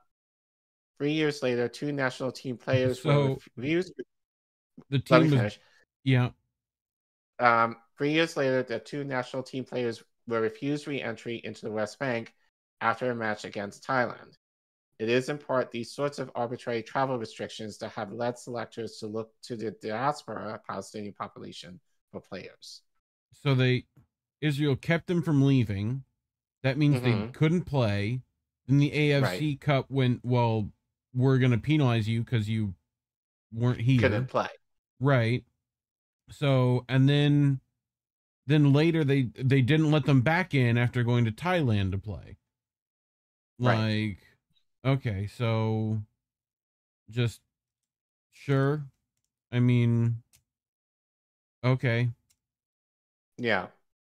Well, as I said, this was back in the aughts. So I'm sure now, again, especially given we have Olympics coming up, World Cup soon to follow. And that leads me what to years in that? Anyone? What's the year of the next World Cup? July. I don't know about the World Cup, but the Olympics is happening in Paris this summer. Yeah. So at Palestine 001 says double standards of International Olympics Committee, IOC's ban on Russian athletes, but for Israel's athletes, no, despite the fact that some Israeli athletes also serve as active members of the Israeli Defense Forces. And this is from the ELO movement, I think. EKO movement.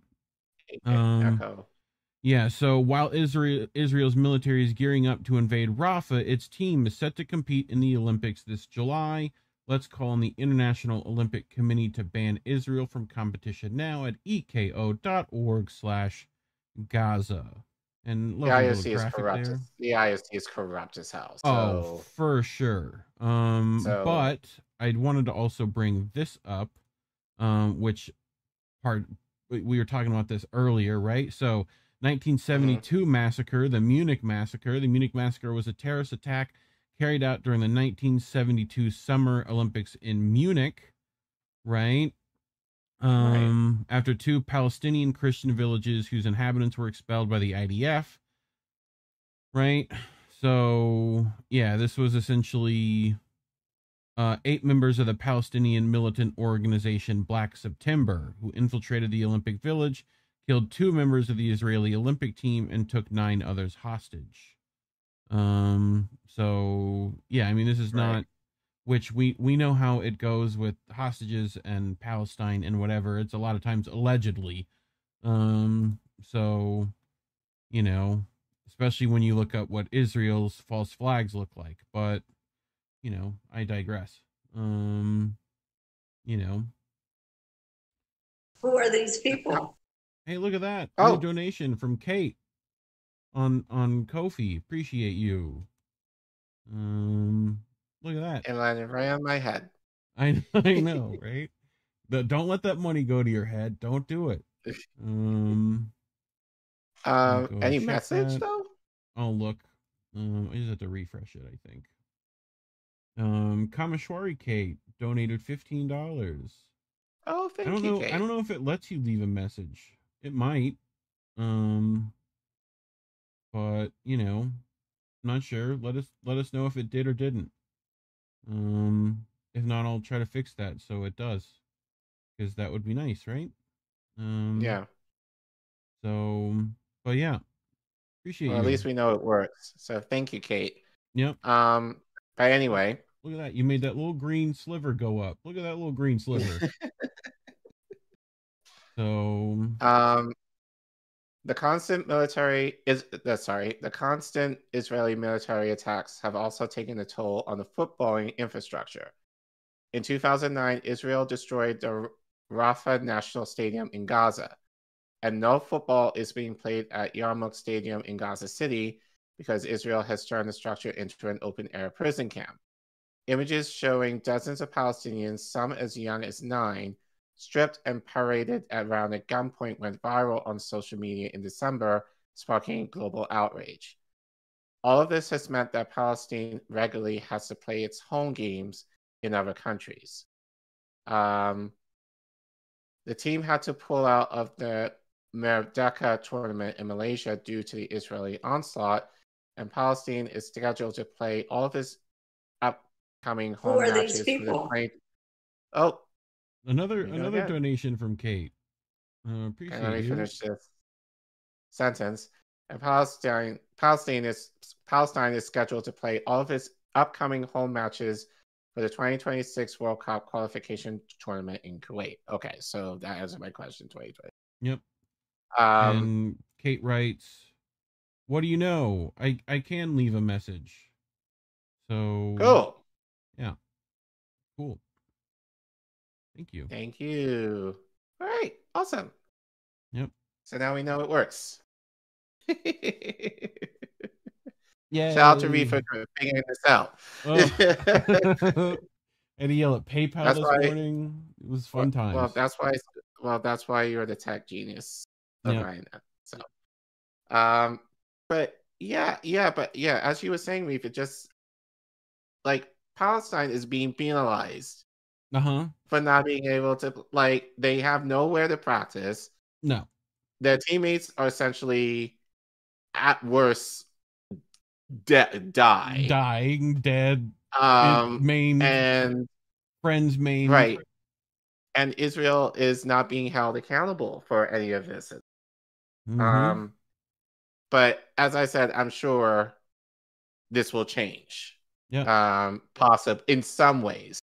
I'm not sure. I doubt the IOC is going to do shit. No. But I'm sure there's going to be a lot of protesting.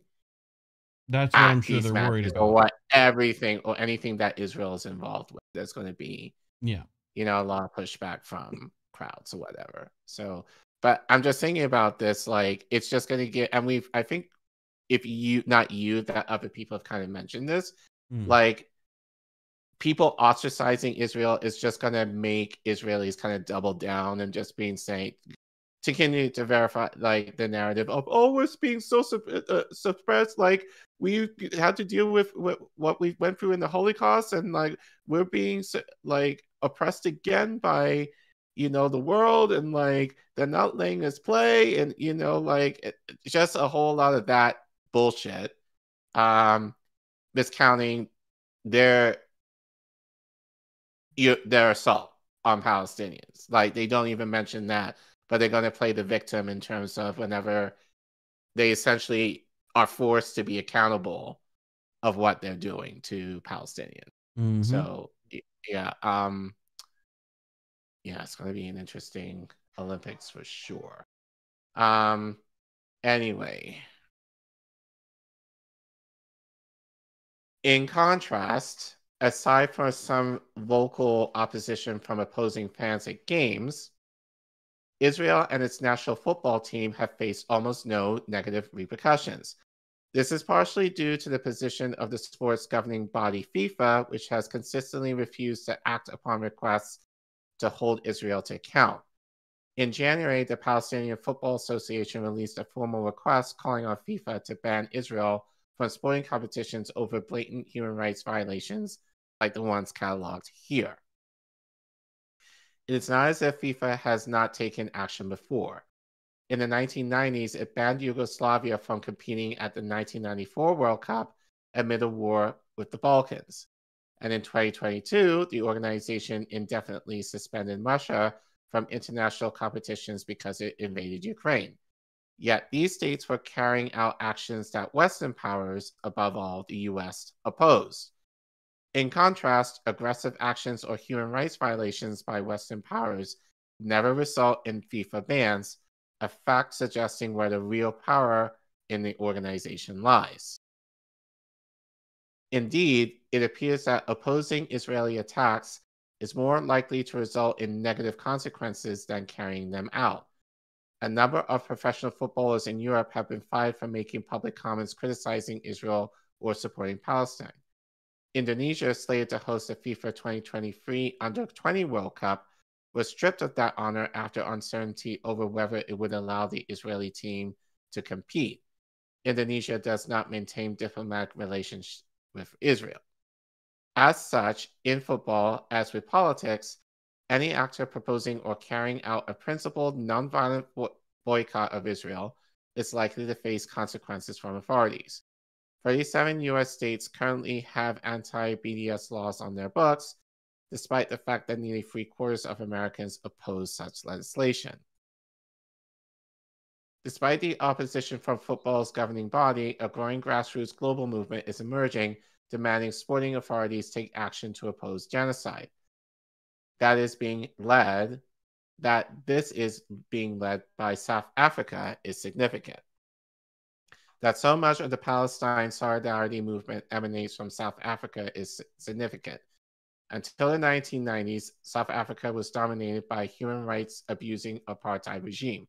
But mounting international pressure turned the country into a pariah state and forced South Africa to change its ways. Throughout the period, though, the white supremacist government maintained support from both the Israeli and American governments. Today, South Africa is leading a team at the International Court of Justice charging Israel with the crime of genocide. Red Card Israel explained that they see the victory in South Africa as a blueprint to follow, telling MidPress that, quote, the intention behind the boycott of Israel in football and other sports is to further the intention of gaining equality for Palestinians on all international and political fronts. South Africa is best placed to bear testament to how sports, academic, and cultural boycotts add pressure on illegitimate governments to crumble under the weight of unjust systemic oppression. It worked for South Africa, so there's no reason why it won't work in the case of Israel. Mm-hmm. Which is why they're trying to ban it. Yeah. And just as we've seen at the Asian Cup, sport has the potential to unite people, both nationally and internationally. Football fans around the world have shown their solidarity with Palestine. We've seen that before at the last World Cup. And many are now organizing to make the dream of an end to apartheid a reality. It is clear, however, that football's authorities will not welcome this movement. So, to achieve victory, organizers must show as much courage and determination as the Palestinian team did on the pitch this January. Yep. So, hey, look at that. You can make that "Who Are These People" go off if you're watching us live. But if you're not watching us live, you can still donate at code-v.com/Indie News Network. You can also do these things. Look, like and subscribe. Very easy. You know where those buttons are. They should be lighting up, right? Isn't that how it works now? Yes. I think? Okay. Well, you can leave a comment, too. Let us know if that's working. You know, help that number go up. It's almost there. What is it? 1.84? I think I saw. Okay. Yes. So, yeah, cool. We're getting there. You know, tell your friends. Tell your loved ones. While you're telling them, tell them we're on Rockfin and Rumble, too. Which I will leave for the live chat. If you want to leave us a Rumble rant or Super Ray. Those are ways you can support us as well. It's also good to follow us there because, you know, sometimes YouTube doesn't like what we talk about. And we will upload those things to Rumble and Rockfin in case that is the case. Anything else? I should actually check Rockfin and Rumble, huh? Aram, remember, he who laughs longest laughs best. Was that Confucius? Confucius say? Maybe. Probably. Jack's page says Munich, 1972. Yep. Yep. Saw a lot of that in chat. Also from Dr. Nick mentioned that too. Mm-hmm. Yep. Some people remember. I don't. I'll never remember dates. I don't know why, but my brain just goes, nah, you don't need that. Well, you ready for your story? Oh, yours. Oh, yeah, it's my story. God, what what is wrong with me? This weed must be better than I think. But yeah. So, Meme Wars. I love the cute little Pikachu. Look at him. Look at him, such a good boy. So this is a article by Kit Clarenberg. He is writing this in Mint Press. So from memes to doxing, unmasking NATO's information warfare strategy. So, have you seen any of these little guys online in your travels? Yes. Okay, so you are aware of the NAFO bots? Yes. Okay, so that's one of the subjects of this. So, in November 2023, NATO's Center of Excellence for Countering Hybrid Threats published a disturbing working paper, quote, Humor in Online Information Warfare, Case Study on Russia's War in Ukraine. Well, it's war on Ukraine. I just find that funny. It received no mainstream attention, yet the contents offer unprecedented insight into the military's alliance insidious weaponization of social media to distort public perceptions and manufacture consent for war. They also raise grave questions about online trolling or dissonant voices over the past decades and beyond. We do a little trolling. It's called We Do a Little Trolling. So, the working paper ostensibly considers instances of humor put to effective use to counter disinformation and propaganda in online spaces. Using Russia's war on Ukraine, it concludes humor-based responses in the information space and in the physical domain have been found to deliver multiple clear benefits for Ukraine and NATO. Why does that sound like a robot wrote it? Humor-based responses in the information space. And, like, humor chip activated. Like, that's what, anyway. Like, who writes this way? Avowedly, a practical review seeking to identify examples of best practice from both government and civil society. For wider future application, the paper recommends Western states, militaries, and security intelligence services master the art of online ridicule under the aegis of counter disinformation. You studied the sword. I studied the online ridicule. I'm a master of the art of online ridicule. Are there like Boy Scout badges for mastering the art of online ridicule? Can I get one of those? That would be nice. It contends humor reaches the part that other countermeasures like fact-checking or media users educate cannot. Mass deployment of memes, moreover, has the advantage of exploiting social media platform algorithms and addressing audiences that are not inclined to consume boring products. So, I mean, thoughts so far, Care Bear? I mean,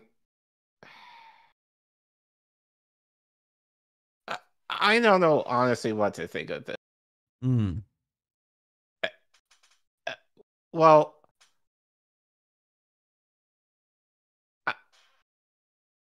I mean, it makes sense in terms of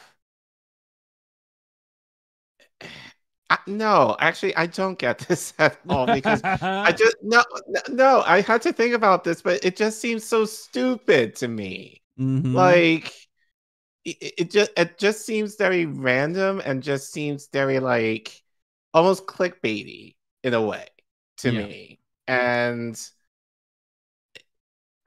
honestly, I think for me, I'm just not into meme culture in that way. So you know this. So so for me, it's just like I usually don't get the butt of the joke anyway. But it just seems very a lot of memes are just very obscure. Yeah. It just goes over my head. But the idea, like, it's attached to stuff that is related to government bullshit. It's just like stupid, you know, and yeah. So it's just a way to kind of it's just a way to just kind of capitalize, you know, with I guess Gen Z, you know, because they very much would be kind of into meme culture and kind of be like looking for that kind of stuff. But yeah, I just don't get it personally. I have achieved comedy. Yeah. So, as we shall see, the true value in weaponizing humor for NATO is distorting the battlefield reality in Ukraine and future theaters of Western proxy conflict for public consumption. Meanwhile, any social media user deviating from NATO-endorsed narratives can be subjected to intensive harassment, discrediting them and their message among a wide sector of online audiences, if not scaring them away from digital information spaces entirely. The working paper advocates for the creation of an army of private citizens for the purpose. The paper begins by noting that state-backed parody and mockery of the enemy in conflict are nothing new, citing satirical newspapers, Whisper Times, distributed to British soldiers fighting in Western Front trenches during the First World War, and the BBC German service, which fought Hitler with humor.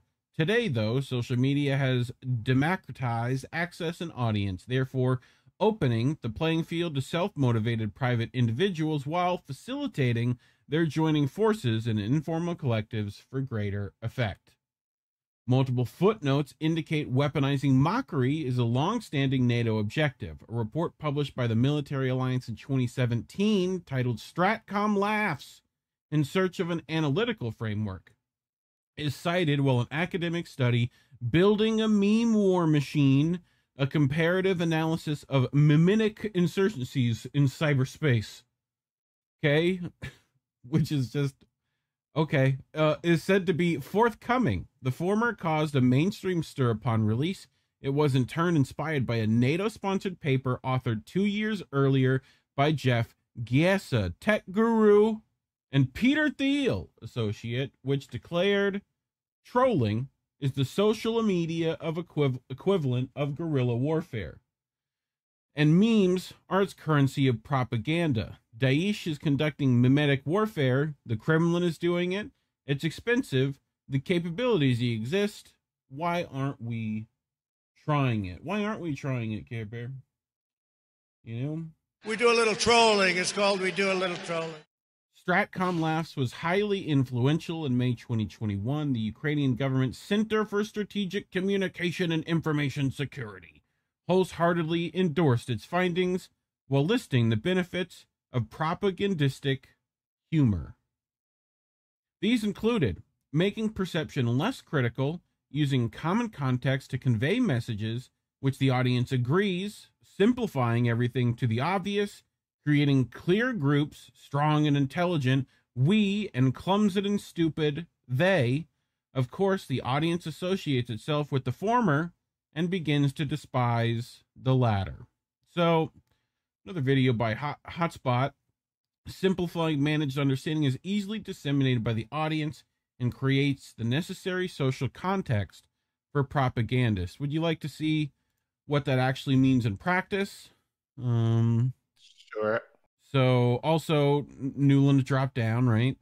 So, has resigned. Hotspot letting us know. But the main part is this video they're playing underneath it, which describes exactly what this paper is saying happened. Fuck the EU. No, exactly. I'm not saying the whole U.S. government feels that way.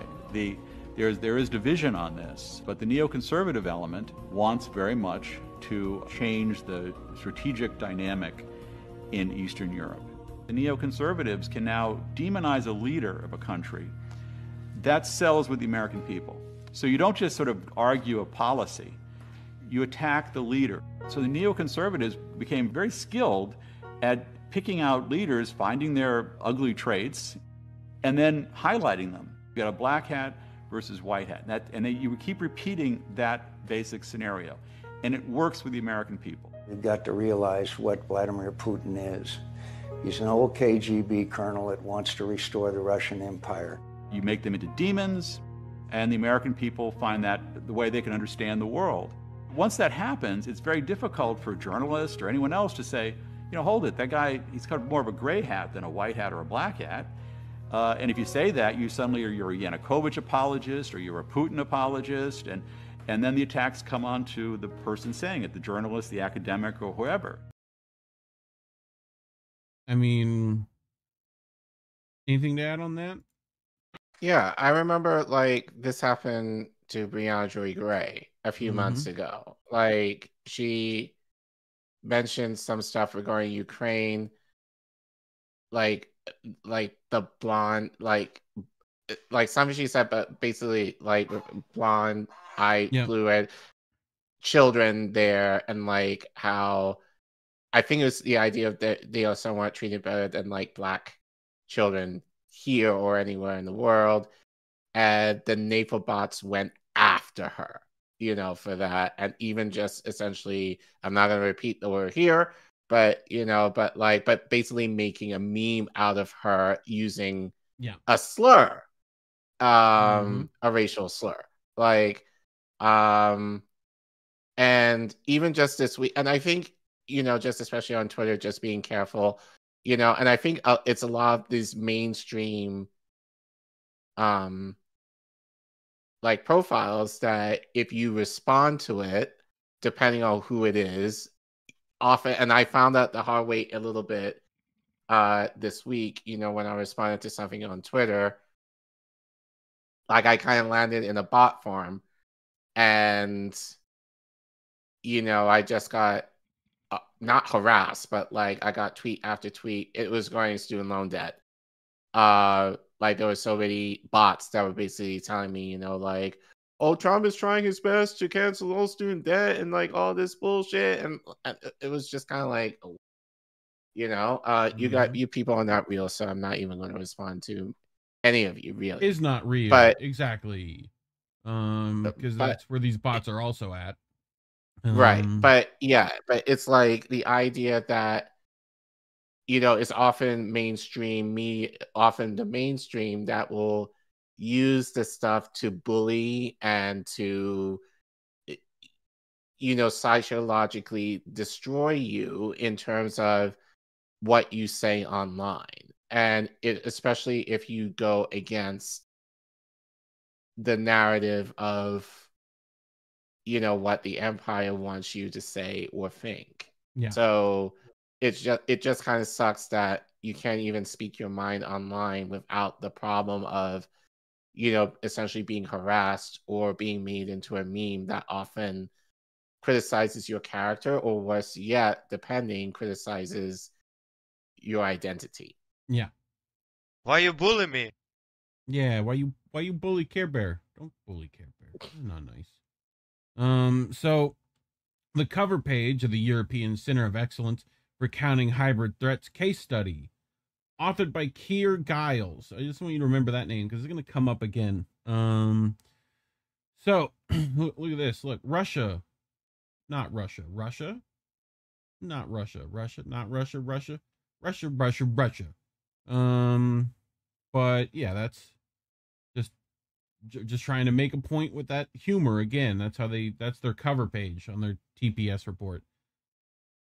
So it is highly serendipitous coincidence that the North Atlantic Fellow Organization, aka NATO, was formed following Russia's February 2022 invasion of Ukraine. The vast, supposedly grassroots Twitter troll collective, identifiable by Doge profile photos, inexorably blitzes Vatniks, Russian officials and anyone failing to toe NATO's line on the Ukraine proxy war. With a vicious blend of absurdity, ad hominem, memes, and ridicule while raising money for Kyiv's war effort, the group embodies the pronouncements of Stratcom's laughs to a T.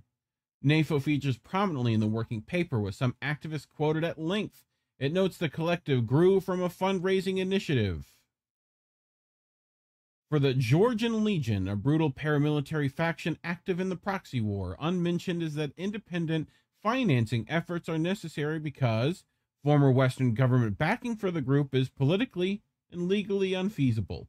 Its members openly boast of committing hideous war crimes, in particular executing unarmed, bound Russian prisoners of war in cold blood. Sounds familiar, don't it? NATO founder Kamil Dzwiskis is a Hitler-admiring anti-Semite who has heroized white supremacist mass murderers. The NATO paper quotes him saying, "All Russians see themselves as incredibly serious and important, so they struggle with being made fun of." This perspective tallies perfectly with the military alliance's perspective on online psychological warfare. The working paper repeatedly argues Russian and pro-Russian individuals and entities are intensely sensitive to mockery and show an inability to cope with being the object of derision. The working paper judges NATO to be an ideal structure and format for countering disinformation, largely through the application of humor and mockery. The group's efforts were moreover found to provide the base material for memes in the form of first-hand images and videos of Russian failures of Ukrainian determination. This capability augmented the responsiveness and impact of Kyiv's information campaign, which were, for example, instrumental in securing U.S.-made F-16 combat aircraft in August 2023. The excerpts are striking, for throughout the first 18 months of the proxy conflict, Russian failures and Ukrainian determination absolutely dominated Western media coverage of the war. The narrative that the invasion was an unmitigated disaster and huge embarrassment for Moscow in every way, and Kyiv could pull off a spirited underdog victory and repel the invaders, if not ultimately march upon the Kremlin, as long as sufficient Western Wunderwaffe arrives, was universal and indomitable. Wunderwaffe, can you translate German, Care Bear? Wunderwaffe? Wunderwaffe? Wonder Weapon. No, but I could look it up. Is Wonder Weapon. I already know it. I've played enough Call of Duty Zombies to know about Wunderwaffe. Wunderwaffe. In reality, while there were undoubtedly Russian failures and Ukrainian determination aplenty from the start, Kyiv was economically and military crippled within weeks. The special military operation was concerned not with conquering every inch of the country, but with compelling Volodymyr Zelensky's government to implement the Minsk Accords and declare neutrality. This was almost achieved in April 2022 via Turkey-brokered peace talks, but then Prime Minister of the UK, Boris Johnson, flew to Kyiv, offering the Ukrainians the blankest of blank checks to keep fighting, and we covered that.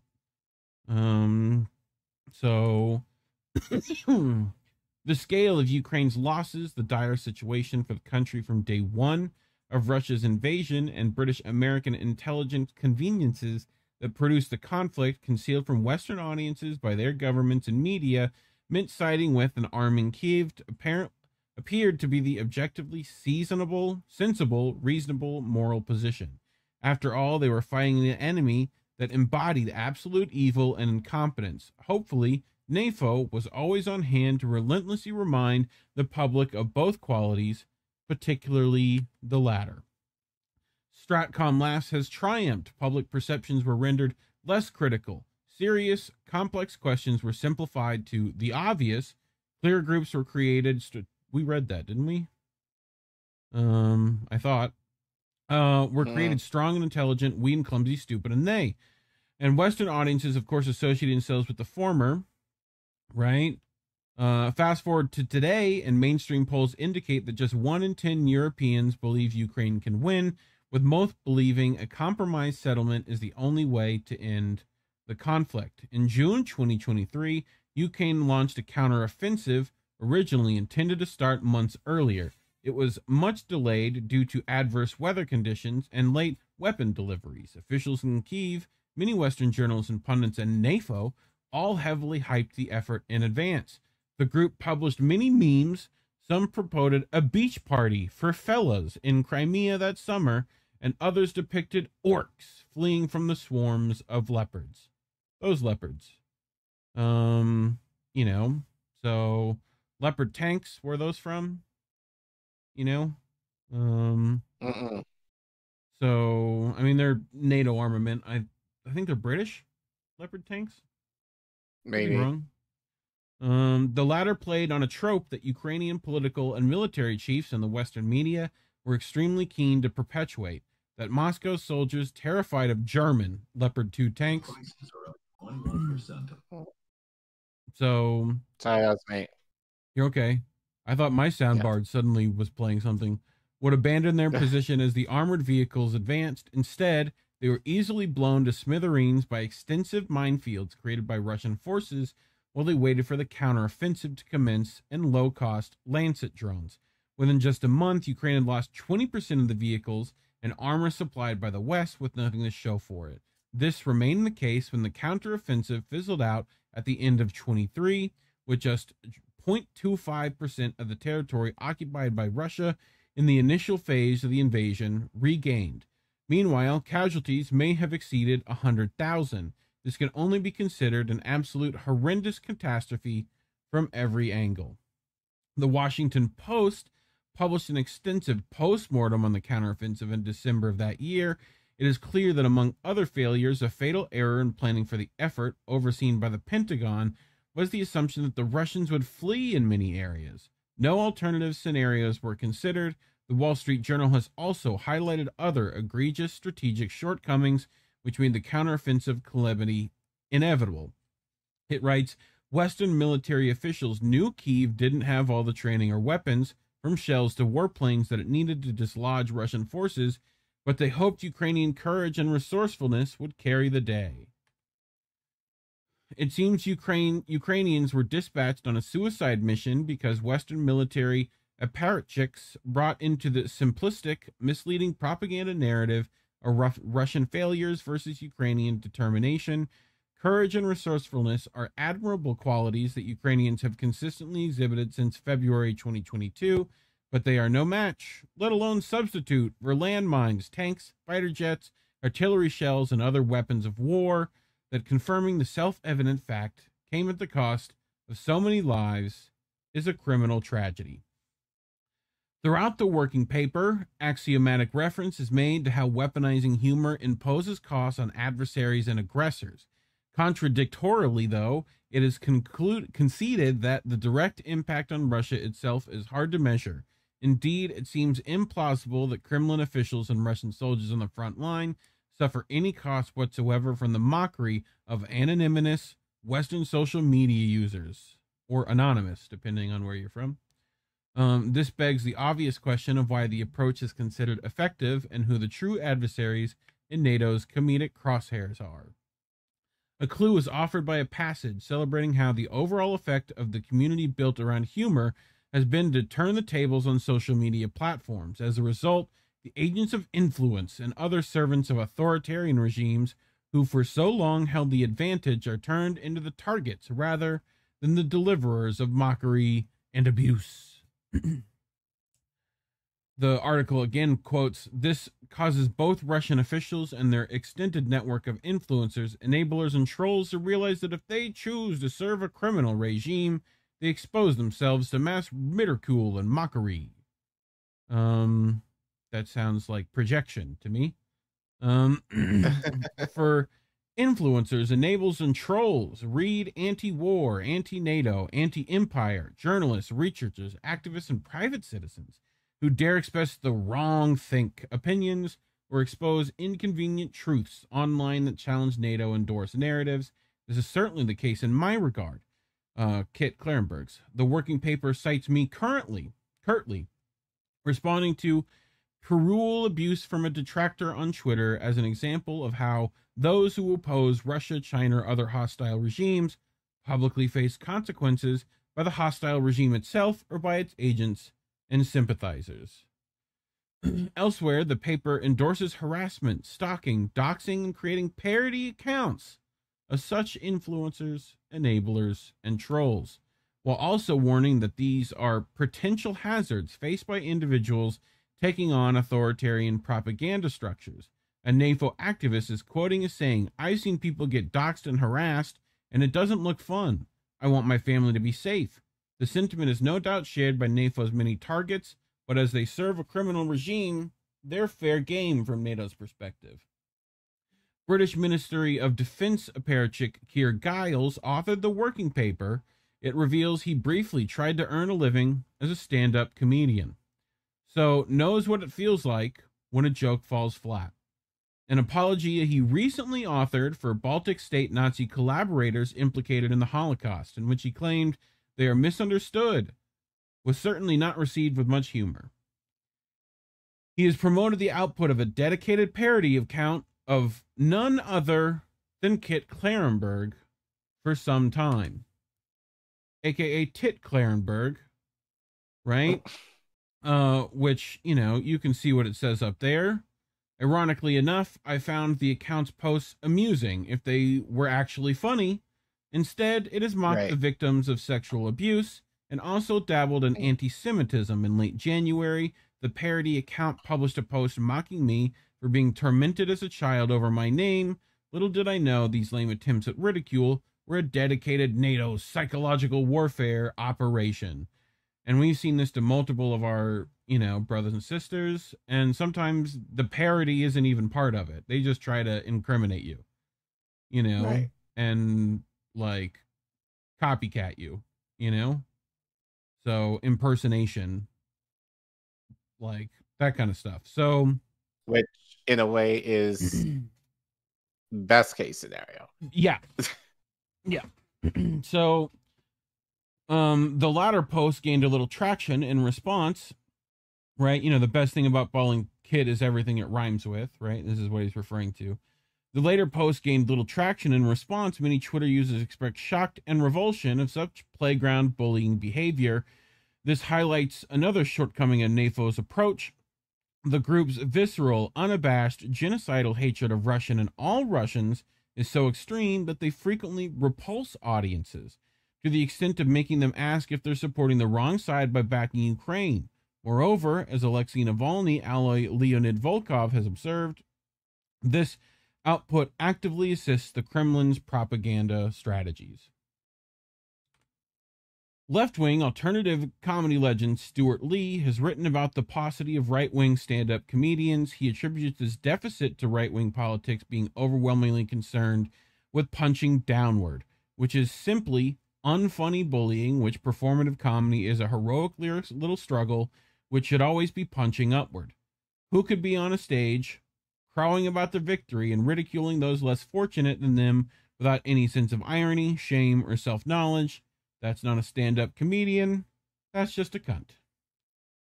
So, you know, Stuart Lee himself, although he's referencing George Carlin here about punching upward and punching downward, right? And I don't know if you've ever seen Carlin deal with a heckler, but he knows how to ground and pound downward too, if he needs to. So, you know, what's this? And only a Sith deals in absolutes, which is an absolute. But this may well explain why Keir Giles failed in his quest to become a stand-up comedian and why his jokes continue to fall flat to this day. But for all those who oppose war, his working papers is no laughing matter. It is advocacy for the military alliance to create a permanent online harassment battalion to inflict psychological, emotional, personal, and professional damage on them while convincing decent people to hate the oppressed and cheer the oppressors. Keir Giles was repeatedly approached for comment by Mint Press News for comment, but did not respond prior to publication. Thoughts, Care Bear? Still don't get it. And yeah, I just feel like a lot of these memes / troll forms, whatever you want to call it, like it's just there to essentially, I call them the beehives of the internet. You know, like they're just there to, you know, you attack an idea or even someone seemingly within their farm, and like that's it. They're there to kind of attack you, troll you, ridicule you, and they can be just outright disgusting.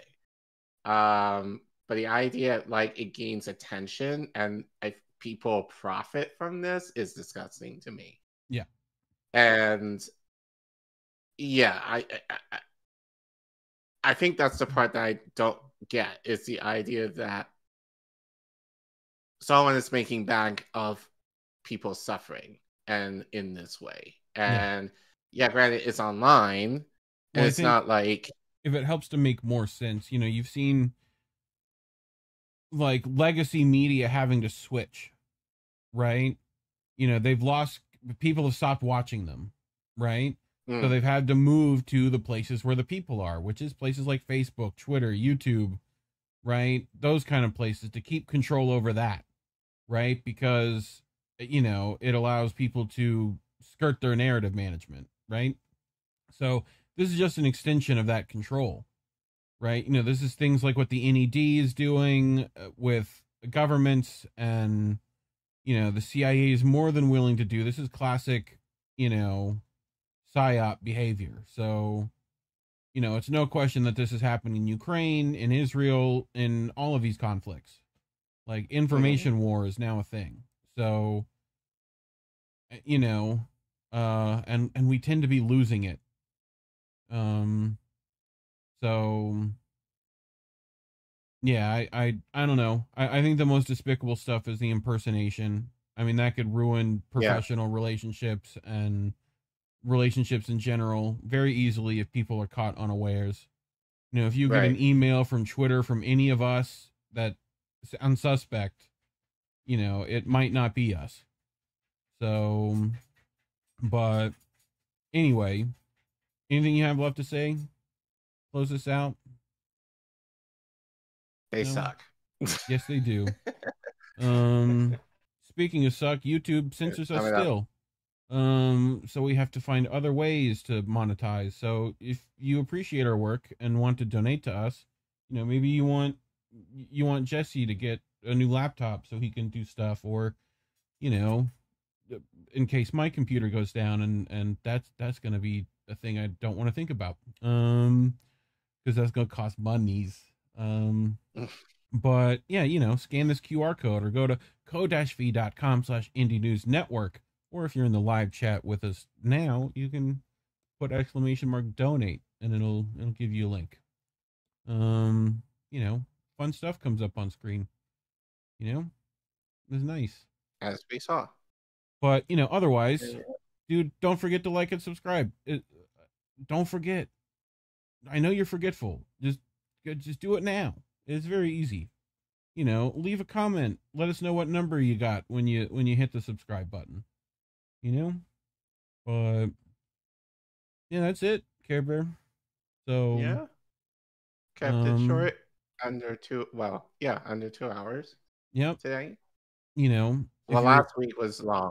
If you're wanting to throw some more money around, you can get some merch.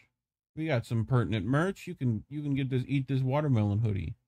Use purchase code Jesse at checkout. But yeah, maybe people leave a little donation message again. While I check Rockfin and Rumble for the last time. So, you know, nope, Rockfin and Rumble is good. Anything you want to tell the people before we head out of here? What do we got coming up next week? Yeah, so actually there's a lot coming within the next few days. I should ask Indy, like, especially because he's not here now. I think Indy's doing an interview Thursday, tomorrow night, with some Amazon people. Right. He was supposed to do it yesterday, but yeah. Guests were unavailable. Unavailable. So yep. So we have that. Angel, I know they're doing stuff will be on Friday, right? Angel, I think Snow Himbo too. yeah, I think Snow Himbo is going to be co-hosting with Angel tomorrow night at 7. Yep. 7 think. Eastern Standard Time. And then I believe Snow Himbo will be doing a gaming stream, I believe at 8 on Saturday, I believe. Also, go check out Beauty and the Boom Run Saturdays. That's a real good show. Right. I was donated earlier. And next week, we'll see if Crab decides to do Politically Homeless. Yep. Tuesday will be American Tradition unless something changes, but Jesse will be scheduled to do a stream with Indy. And then, as she said at the beginning of the stream, next week we'll celebrate our 100th episode with Rob Divine and News, the Political Fight Club. And we're going to have Rob, who usually does, he always comes on in the most significant points. Right. Like, I believe we had him last year for our first year anniversary too. So we just unbox them once a year.